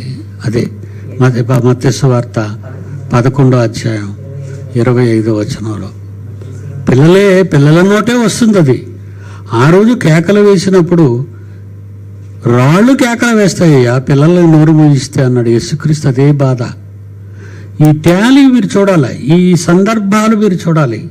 యేసు అంత్యకాలపు ఆరంభమైన ఆయన కార్యక్రమాలు, యేసు కార్యక్రమాలు. చిన్నపిల్లలు చూసి అంటున్నాడు, ఆకాశమునకును భూమికిని కన్న తండ్రి అయిన నా దేవుడా, నీవు జ్ఞానులకును ముదిరిపోయిన బెండకాయలు. మేము ఇందులో పండితులు, అందులో పండితులు, బైబిల్లో పండితులు, నేను డాక్టర్ని, నేను రెవరెండ్ని, నేను ఆయనని, నేను ఈయండిని, ఎన్నెన్నో పెట్టుకున్నటువంటి వీళ్ళంతా కూడా ఈ భక్తుల, ఈ మాయ భక్తుల అనకూడదు కానీ గ్రేజర్లు, గొప్పవాళ్ళుగా పిలువబడుతున్న వీళ్ళంతా కూడా వాళ్ళందరికీ మరుగు చేసి పసిబాలురకు బయలుపరిచావని నిన్ను స్తుతించుకొనుచున్నాను. అలాగూ చేయుట నీకిష్టమే, నీ దృష్టికి అనుకూలమైంది తండ్రి. ఇది ఈ రోజు కూడా మళ్ళా 14 ఏళ్ల బాలుడు 13 ఏళ్ల అమ్మాయి ప్రశ్నలు అడుగుతున్నారు అంటే 50 ఏళ్ళు దాటిన వారు ఎక్కడున్నారు? అందుకే కరోనా 60 ఏళ్ళు పైబడిన వాళ్ళ మీదకే వస్తుందట బాగా. కరోనా కూడా 60 ఏళ్ళు పైబడిన వాళ్ళ మీదకే. ఎందుకు ముదిరిపోయిన బెండకాయ అయిపోయావు, నువ్వు ఇంకెందుకు ఉండాలి? నీ జీవిత కాలంలో చివరి ఘట్టానికి చేరుకున్నావే. నీ బ్రతుకు కాలంలో, నీ చివరి ఘట్టంలోనైనా నువ్వు ఆ రోజు అంత్యకాల ప్రారంభంలో క్రీస్తు వేసిన కేక, అంత్యకాల ఆరంభమై చివరి గడియలలో పడిన ఈనాటి Bible open city India international నా పిల్లలు కేకలు, సార్వత్రిక దేవుని సంఘపు కేకలు మీకు వినబడుతున్నాయరా? మీకు వినబడవు. ఎందుకంటే ఇంకా ఏంటండి, తరతరాల నుండి బాప్టిస్టులు అనిపించుకున్నాం వరకు మేము బాప్టిస్టులుగానే ఉంటాం. సెటిల్ అయిపోతావా? మార్పు చెందవా? నువ్వు పడిపోతే లేవవా? గాయమైతే మందు పెట్టవా? ఆకలిస్తే అన్నం తినవా? ఎన్నిటికీ రీజన్స్ ఉన్నాయి. కానీ దేవుని జ్ఞానాన్ని వినడానికి మాత్రం ఎందుకు ఇలా మూర్ఖంగా ప్రవర్తిస్తున్నావు? ఎన్ని మిషన్సా? 50 ఏళ్ల క్రితానాటికి 3000 మత శాఖలు. ఇప్పుడు 50 ఏళ్ళు తర్వాత నేను, అప్పటికి నా వయసు 20 ఏళ్ళు. 20 ఏళ్లకి నా వయసులో 20 ఏళ్లకి నేను వాక్యం చేతబట్టి సమాజంలోకి వెళితే బయటికి వెళ్ళేసరికి 3000 మత శాఖలు లెక్కల్లోకి వచ్చాయి ఆ రోజు. ఈరోజు 50 ఏళ్ళు గడిచాయి. 50 ఏళ్ళు దాటాను నేను. 20 ఏళ్ల నుంచి 50 ఏళ్ళు దాటితే 70 ఏళ్ళు పైబడి ఉన్నాను ఇప్పుడు నేను. ఇప్పటికీ కూడా 3000 కాదు, కొన్ని వేల లక్షల ఫెలోషిప్లు వచ్చేసాయి. ఒకప్పుడు ఒక కూటమికి ఒక మిషన్, ఒక డినామినేషన్ అంటే ఒక పెద్ద కూడిక. ఫెలోషిప్ అంటే కొంతమందితో ఒక గుంపు. ఆ రోజు 100,000 లక్షలుగా ఉన్న మత శాఖలలో ఒక బాప్టిస్ట్ వాళ్ళు లక్షలు, ఒక లూథరన్స్ లక్షలు, ఒక రోమన్ క్యాథలిక్స్ లక్షలు, ఒక పెంతెకోస్తోళ్ళు లక్షలు. వీళ్ళందరూ లక్షలలో ఉన్నారు. వీళ్ళంతా లక్షలలో కోట్లలో ఉన్నారు వీళ్ళంతా. మరి వాట్ అబౌట్ ఫెలోషిప్స్? వీళ్ళంతా వందలలో వేలలో ఉన్నారు వీళ్ళంతా. ఇవన్నీ ఉన్నాయి, ఇవి కొన్ని లక్షలున్నాయి ఈ ఫెలోషిప్లు. వీళ్ళలో ఏ ఒక్కరైనా బయటకు రావడానికి ప్రయత్నిస్తున్నారా? మేము తప్పులో ఉన్నాం. అవతల మరి ఆ మాట రీజనబుల్గా ఉంది కదా అతను చెబుతున్నది. మనకు దేవుడు వాక్యమంతా 66 పుస్తకాలు రాయించి ఇందులో ఒకటి కలపొద్దర్రా, ఒకటి తీయొద్దర్రా అని 50 ఏళ్ల క్రితం నుంచి చెప్తూనే ఉన్నాను. అది ప్రకటన గ్రంథం చివరి అధ్యాయం చివరి వచనాల్లోకి వెళ్ళేసరికి ముగింపు చేస్తాడు. ఇక 100వ వచనం చెప్తాడు. అనే టైం కల్లా ఏం చెప్తున్నాడు? ఇందులో ఒకటి కలపకండి, ఇందులో ఒకటి తీయకండి, ఇందులో కలపొద్దు తీయొద్దు అంటే మళ్ళా నీకెందుకు దర్శనం వచ్చిందిరా నాయనా? ఏం చెప్పమని కొత్తది తెగించి బండకేసి కొట్టినట్టుగా మాట్లాడి, ఇంకా నువ్వు వినకపోతే తొడకొట్టి, ఇంకా నువ్వు వినకపోతే జబ్బ చరిచి మీసం మెలేసి చెప్పిన సిగ్గు లేదా? నాకే సిగ్గు అనిపించేసింది. ఇలాంటి వాళ్ళ దగ్గర మీసం మెలేసానా? ఇలాంటి వాళ్ళ దగ్గర తొడగొట్టాను. ఏమండి, చీమల దగ్గరికి ఈగల దగ్గరికి వెళ్తే తొడగొడితే ఏం బాగుంటుందండి? బలవంతుల ముందుకెళ్ళి తొడగొట్టాలి కానీ, రజలర్స్ ముందుకెళ్ళి తొడగొట్టాలి కానీ, బాక్సర్స్ ముందుకెళ్ళి తొడగొట్టాలి కానీ, జంతువుల దగ్గరికి వెళ్ళి ఈగల మధ్య దోమల మధ్య తొడలు కొట్టిన పరిస్థితి ఏర్పడిందండి. ఇప్పుడు నేను అదే ఫీల్ అవుతున్నాను. ఎందుకంటే ఒక్కడు కాకపోతే ఒక్కడు రాలేదు. రాలేని వాళ్ళు అసలు ఎందుకు రాలేదనేది ఎవడు ఆలోచించడం లేదు. మనం ఎంత కేకేసినా గొంతెత్తినా రండి, ఇట్ ఈస్ ఎ ఛాలెంజ్, ఇది లైఫ్ టైం ఛాలెంజ్ అని. ఏ టైము లేదు, ఎవర్ లాస్టింగ్ టైం అయినా మేము రాము. అంటే యేసు ఆనాడు చెప్పింది పిల్లల కోసమే, ఈనాడు మేము చెబుతున్నది ఆ పిల్లల కోసమే.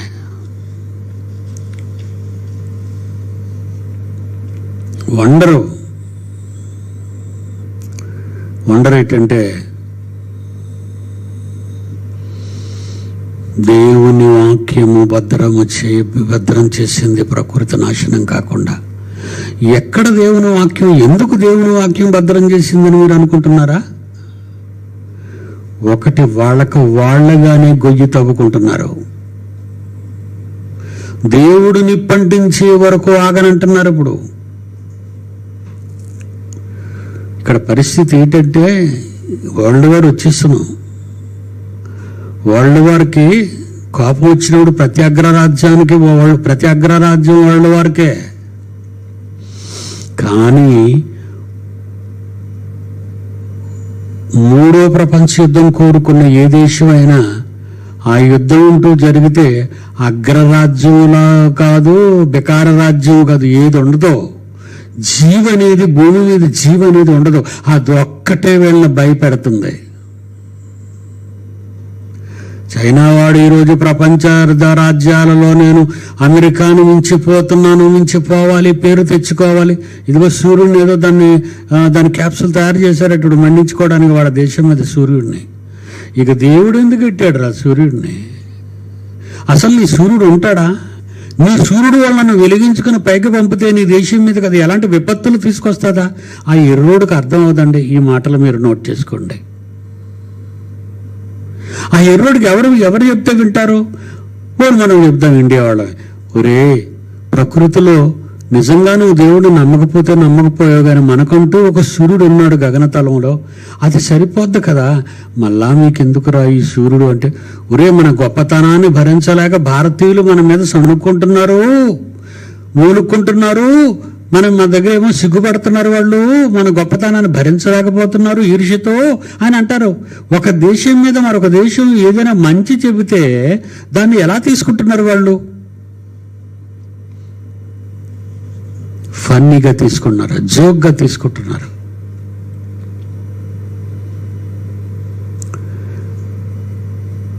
నువ్వు మండించుకోవటానికి సిద్ధపడుతున్నావు, నేను మండడానికి రోజును నిర్ణయించాను. బాగా వినాలి. మళ్ళా చదువునైనా. ఇప్పుడున్న ఆకాశము భూమి భక్తి లేని వారికి జడ్జిమెంట్ ఇవ్వబోతున్నాను. నేను భక్తి లేని వారికి జడ్జిమెంట్ ఇవ్వబోతున్నాను, తీర్పు. నేను భక్తి లేని వారికి, భక్తి లేని దేశాలకు, ప్రజలకు తీర్పు ఇవ్వబోతున్నాను. వాళ్ళ తీర్పు జరిగిందంటే వాళ్ళ నాశనం ఆరంభం అయిపోద్ది. వాళ్ళ తీర్పు జరిగిందంటే వాళ్ళ నాశనం క్లోజ్ అయిపోతుంది. Universe total closed. తీర్పు నాశనము జరుగు దినము వరకు ఒక రోజు డిసైడ్ అయింది. ఆ రోజు నేను డిసైడ్ చేశాను. ఆ రోజు నేను డిసైడ్ చేశాను కనుక థర్డ్ వరల్డ్ వార్ రాదు. ఒకవేళ ఏ వార్ వచ్చినా అక్కడక్కడ మిగులుతారనేది ఉంటేనే తప్ప థర్డ్ వరల్డ్ వార్ రాదు. ఎందుకంటే ఫస్ట్ వరల్డ్ వార్ తర్వాత అక్కడక్కడ మిగిలారు, సెకండ్ వరల్డ్ వార్ తర్వాత మళ్ళీ అక్కడక్కడ మిగిలారు. మళ్ళీ ఇప్పుడు పాఠం నేర్చుకున్నట్టుగా బుద్ధిమంతులుగా చేతులు కట్టు కూర్చున్నారు. కానీ వీళ్ళు ఎప్పటికైనా భయంకరులే. రోజు డిసైడ్ చేసింది దేవుడు.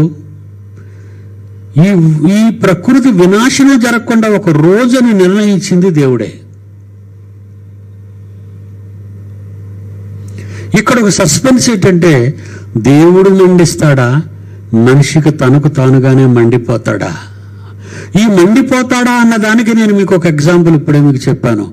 నువ్వు ఆత్మహత్య చేసుకోవడానికి డిసైడ్ అయిపోయిన తర్వాత నీ రోజు నువ్వు డిసైడ్ చేసేసుకుంటే ఇక దేవుడు ఎందుకు? ఆయన అడ్డుపడ్డావు. నువ్వు కొండ మీదలో దూకేస్తావో, లేకపోతే చెట్టుకు ఉరిపోసుకుంటావో, ఫ్యాన్కు ఉరేసుకుంటావో, విషయం తాగుతావో, అది నువ్వు డిసైడ్ చేసుకున్నావు. అందులో దేవుడు ఇన్వాల్వ్ అవ్వడం. ఇది యూనివర్సల్ డిస్ట్రక్షన్. ఈ యూనివర్సల్ డిస్ట్రక్షన్కి ఇదిగో ఈ ప్రకటన గ్రంథంలో చెబుతున్నవన్నీ కూడా ప్రపంచంలో మనుషుల మధ్య జరుగుతున్న వాస్తవాలు.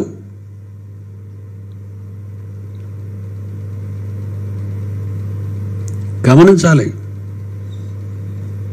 కనుక ఆ రోజు పిల్లలే వాక్యం కోసం క్రీస్తును ఘనపరిచారు. ఈరోజు ఆ పిల్లలే క్రీస్తుని గురించి, బైబిల్ గురించి తెలుసుకోవాలని వేగిరి పడుతున్నారు.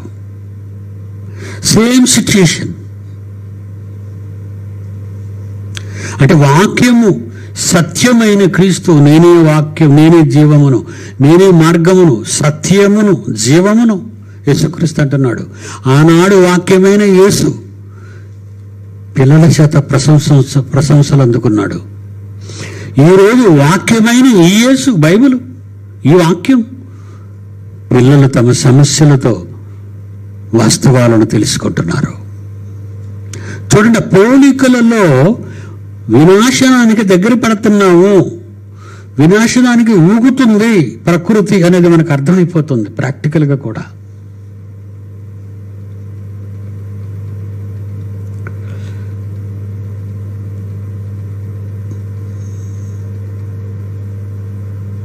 నాలుగో వచనంలో 16 ప్రకటన, మూడవ దూత తన పాత్ర నదులలోను జలధారల్లోను కుమ్మరింపగా అవి రక్తమాయను. అప్పుడు వర్తమాన భూత కాలములలో ఉండు పవిత్రుడా, పరిశుద్ధుల రక్తమును, ప్రవక్తల రక్తమును వారు కార్చినందుకు తీర్పు తీర్చి వారికి రక్తము త్రాగనిచ్చితివి.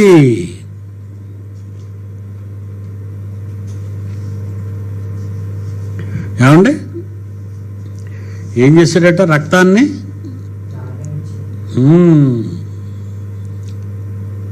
నదులలోను జలధారలలోను కుమ్మరింపగా అది రక్తమాయను. అప్పుడు వర్తమాన భూతకాలములలో ఉండు పవిత్రుడా, పరిశుద్ధుల రక్తమును, ప్రవక్తల రక్తమును కార్చినందుకు తీర్పు తీర్చి వారికి రక్తము త్రాగనిచ్చితివి.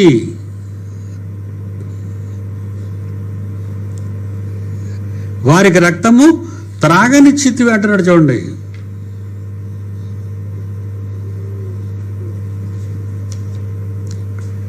పదమూడో అధ్యాయం ప్రకటన గ్రంథం 15వ వచనం. ప్రకటన గ్రంథం 13వ అధ్యాయం 15వ వచనం. ఆ మృగము యొక్క ప్రతిమ మాట్లాడునట్లు, కరెన్సీ మాట్లాడునట్లును, ఆ మృగము యొక్క ప్రతిమకు, ఈ డబ్బుకు లోకం దాసోహం అయిపోయింది కనుక దాసోహం అవలేని వారిని, ఆ మృగముకు నమస్కరించని వారిని హతము చేయునట్లు ఆ మృగము యొక్క ప్రతిమకు ప్రాణమిచ్చుటకై దానికి అధికారం ఇవ్వబడెను. చంపేటానికి కరెన్సీని నమ్ముకుని చచ్చిపోట సావులు లేవండి. చదువు మళ్ళా నాయన వరుస. మృగము యొక్క ప్రతిమ మాట్లాడినట్లు ఆ మృగము యొక్క ప్రతిమకు నమస్కారము చేయని వారిని హతము చేయునట్లు ఆ మృగం యొక్క ప్రతిమకు ప్రాణమిచ్చుటకై అధికారం ఇవ్వబడెను. దానికి ప్రాణం లేని దానికి ప్రాణం వచ్చింది. ప్రాణం లేకపోయినా అది చలిస్తుంది. ప్రాణం లేకపోయినా అది దానిని నమ్ముకున్న వారిని చంపుకు తింటుంది. దానిని నమ్మని వారిని చంపేస్తుంది. మొదటి తిమోతిలో అరాజ్యం అంటాడు. ఈ మనీ గురించి, కరెన్సీ గురించి, క్రూర మృగం గురించి. క్రూర మృగం అనగానే మీకు కరెన్సీ గుర్తు రావాలి. అది ప్రాణం లేనిది. అది ఈరోజు ప్రాణం వచ్చింది. ప్రాణం ఉన్న మనిషి నిర్వీర్యమయ్యాడు. ప్రాణం లేని మనిషి చేసిన రంగుల కాగితం ఈరోజు మనుషుల్నే బలికొంటుంది. 6వ అధ్యాయం 9. ధనవంతులుగుట అపేక్షించువారు శోధన, ఉరి, అవివేకయుక్తములు, హానికరములైన అనేక దురాశలలోను పడుదురు. అవి మన్నటట్టివి మనుషులను నష్టములోను నాశనములోను ముంచివేయును. ఎందుకనగా ధనాపేక్ష సమస్తమైన కీడులకు మూలము. కొందరు దానిని ఆశించి విశ్వాసములను తొలగిపోయి నానా బాధలతో తమ్మును తామే చంపుకొనిరి, పొడుచుకొనిరి.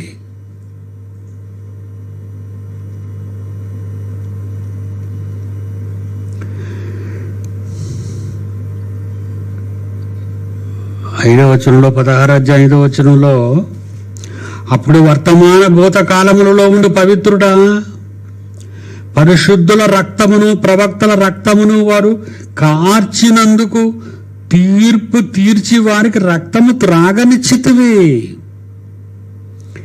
డబ్బు కోసం ఎవరిని చంపుతున్నారు? ఆక్రమణల కోసం. ప్రపంచ పటంలో చైనా పెద్ద విశాల దేశం అని తెలియాలా? ఆక్రమణ దేశం అంటది. అన్ని ప్రక్కల అటు మంగోలియా మీద, ఇటు జపాన్ మీద, ఇటు నేపాల్ మీద, ఇటు ఇండియా మీద, అన్ని దేశాల మీద తిరగబడిపోతుంది. ఆ బార్డర్స్లో ఇంకా డెవలప్ చేసుకుందామని సరిపోదా నీకు ఆ దేశం? ఒకప్పుడు పిల్లలు ఉండకూడదు, చైనాలో పిల్లలు ఒక కుటుంబానికి ఒకే బిడ్డ ఉండాలి అని. ఈ రోజు మళ్ళీ వాళ్ళు ఏ స్థితికి వచ్చారంటే మళ్ళీ మీరు పిల్లలు కానండి అంటున్నారు. ఎందుకంటే ఆక్రమణలు ఎక్కువైపోయి, దోపిడీలు ఎక్కువైపోయి, డబ్బు ఆ కరెన్సీ గురించే కదా ఇదంతా. నీ వరల్డ్ మార్కెట్ అంతా అదే కదా, నీ కరెన్సీ మీదే కదా ఈ వరల్డ్ మార్కెట్ అంతా. ప్రపంచ దేశాల్లో నీ వస్తువులు అమ్ముడుపోతున్నాయి విస్తారంగా.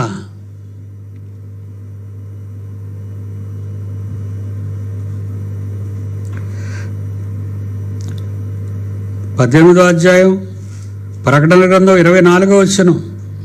18వ అధ్యాయం 24వ వచనం. ప్రవక్తల యొక్క పరిశుద్ధుల యొక్క భూమి మీద దేవుని పిల్లలైన వారిని వధింపబడిన వారందరి యొక్క రక్తము ఆ పట్టణములో కనబడెను. ఎవరి రక్తం?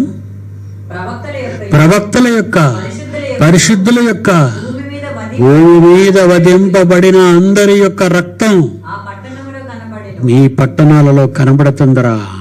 అందుకే జలధారలు రక్తసిక్తమయ్యాయి. మీ పరిసర సముద్ర తీర ప్రాంతాలు లక్షలాది జీవాలు చచ్చిపోయాయిరా. ఒడ్డుకు కొట్టుకొచ్చేస్తున్నాయిరా లక్షలు. చాలాసార్లు మీరు చూస్తుంటారు, విస్తారముగా చేప సంపద కొట్టుకొచ్చేసి శవాలుగా ఒడ్డును పడిపోతున్నాయి కొట్టుకొచ్చి.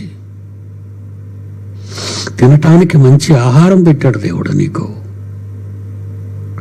తన పిల్లలను తినడానికి, తన పిల్లలు నాన్ వెజ్ తినాలనే ఆలోచన, ప్రేమ తండ్రికి ఉందరా.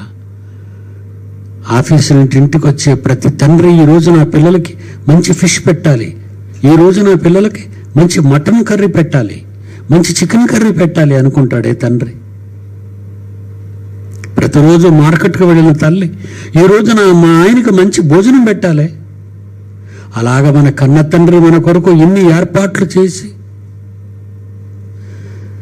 మన కాళ్ళ దగ్గర మనకు అనుకూలంగా మన చేతులకు అప్పగిస్తే రక్తసిక్తం చేస్తున్నావు కదా.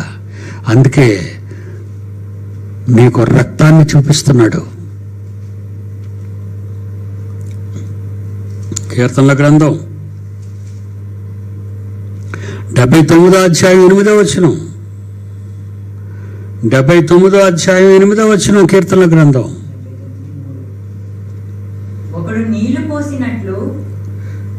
కీర్తనల గ్రంథం 79:3 వచనం.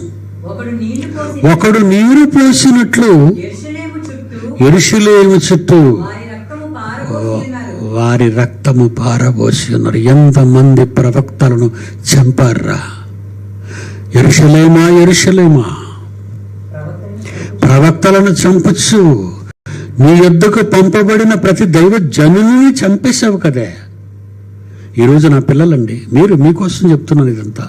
ఈరోజు మీ గొంతు చించుకొని మీ కష్టార్జితాన్ని ఖర్చు పెట్టి మీ చెమటోడ్చి సంపాదించిన ప్రతి కష్టాన్ని దేవుని సేవ కొరకు, ఆయన వాక్య ప్రకటన కొరకు, ఆయన కార్యక్రమాల కొరకు నువ్వు త్యాగాలు చేస్తున్నావు. అది నీ రక్తం పారబోయడం కదా, తండ్రి కోసం, ప్రజల కోసం, ప్రజలను మార్చటం కోసం. ఈరోజు మా కోసం. ఈరోజు పిల్లలందరూ కూడుకుని 3,000 మంది కూర్చునే ఒక చక్కటి, ఒక అందమైన ఒక భవనాన్ని, మెగా స్ట్రక్చర్ని నియమిస్తున్నాను నా పిల్లల కోసం. దానికి ఎందరి రక్తం ఉంది అందులో, ఎందరి కష్టం ఉంది అందులో.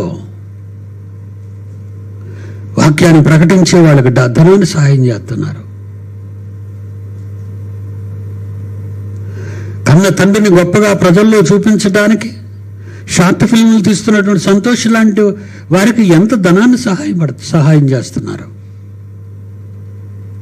ఆకలితో అలమటిస్తున్న దైవజనులకు ఎంతమందికి మీరు ఆహారాన్ని, వారి ఆకలిని తీరుస్తున్నారు పంచి. త్యాగధనులు, అది మీ రక్తం. ఈ రక్తం కారుస్తున్నారు వాళ్ళు, మన చేత కార్పిస్తున్నారు ఈ రక్తం. వాళ్ళందరి గురించి చెప్తున్నాడు. యెరూషలేమా, మత్తయి సువార్త, లోక సువార్త, మత్తయి సువార్త 23వ అధ్యాయము 37. యెరూషలేమా, యెరూషలేమా, ప్రవక్తలను చంపుచు నీ ఎదుగు పంపబడిన వారిని రాళ్లతో కొట్టుచూండుదానా. కోడి తన పిల్లల్ని రెక్కల క్రింద ఎలాగో నేను చేర్చుకున్నాను అనేక సార్లు, అలాగనే మిమ్మల్ని కూడా ఎన్నో మార్లు నా రెక్కల కింద చేర్చుకున్నాను అని అనుకుంటుంది, కానీ నీవు అంగీకరించడం లేదు. ఇదిగో నేను వస్తున్నాను, ఇప్పుడు నన్ను చంపడానికి చూస్తున్నారు. యెరూషలేము వెళ్లే ముందు యేసుక్రీస్తు అన్న వారి అన్న మాటలు ఉండవన్నీ. వెళ్తున్నాడు యెరూషలేముకు, చివరిసారిగా వెళ్తున్నాడు ప్రాణాలు ఇవ్వటానికి. ఈ విషయాన్ని 1000 సంవత్సరాలు, యేసుక్రీస్తుకు ముందు 1000 సంవత్సరాల క్రితం దావీదు గారు కీర్తనకారుడు రాసిన మాటలండి. 79:3 వచనంలో, ఒకడు నీరు పోసినట్లు యెరూషలేము చుట్టూ వారి రక్తము పారబోసి ఉన్నారు. మీరు మారతారా? ఆనాడు పారబోసారు, ఈనాడు మన రక్తాన్ని పారబోస్తున్నారు. మన మాటలు గాలికి విడిచిపెడుతున్నారు, మన కేకలు పట్టించుకోకున్నారు. వాళ్ళలో మార్పు రాదు. వాడంతే అలాగే చెప్తాడులే, వాడు అలాంటి వాళ్ళు వెళ్ళండి, వాళ్ళు ఒక కొత్త రకం వాళ్ళండి, వాళ్ళు దెయ్యం పట్టిన వాళ్ళు అండి, వాళ్ళకి ఆత్మలు లేవండి. అబ్బబ్బబ్బబ్బబ్బబ్బా, ఈరోజు మన రక్తాన్ని పారపోస్తున్నారండి వాళ్ళు. మన రక్తాన్ని పారపోస్తున్నారు. అలాంటి వారికి 4-5 వచనాల్లో ఏం చెప్తున్నాడు? 3వ దూత తన పాత్ర నదులలోను జలధారుల్లోను కుమ్మరింపగా అవి రక్తమాయను. అప్పుడు వర్తమాన భూత కాలములోను పవిత్రుడా, పరిశుద్ధుల రక్తమును, ప్రవక్తల రక్తమును వారు కార్చినందుకు తీర్పు తీర్చి వారికి రక్తము త్రాగనిచ్చితివి. దీనికి వారు పాత్రులే. నీవు ఇలాగూ తీర్పు తీర్చితివి కనుక నీవు న్యాయవంతుడు అని జలముల దూత చెప్పగా వింటిని.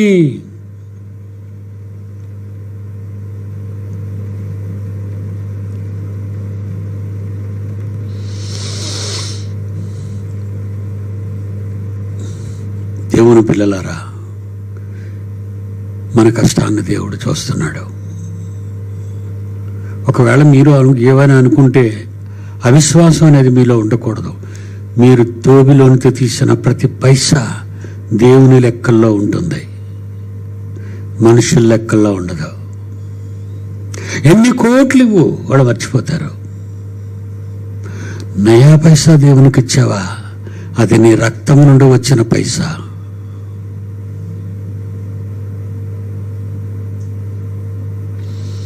God bless you.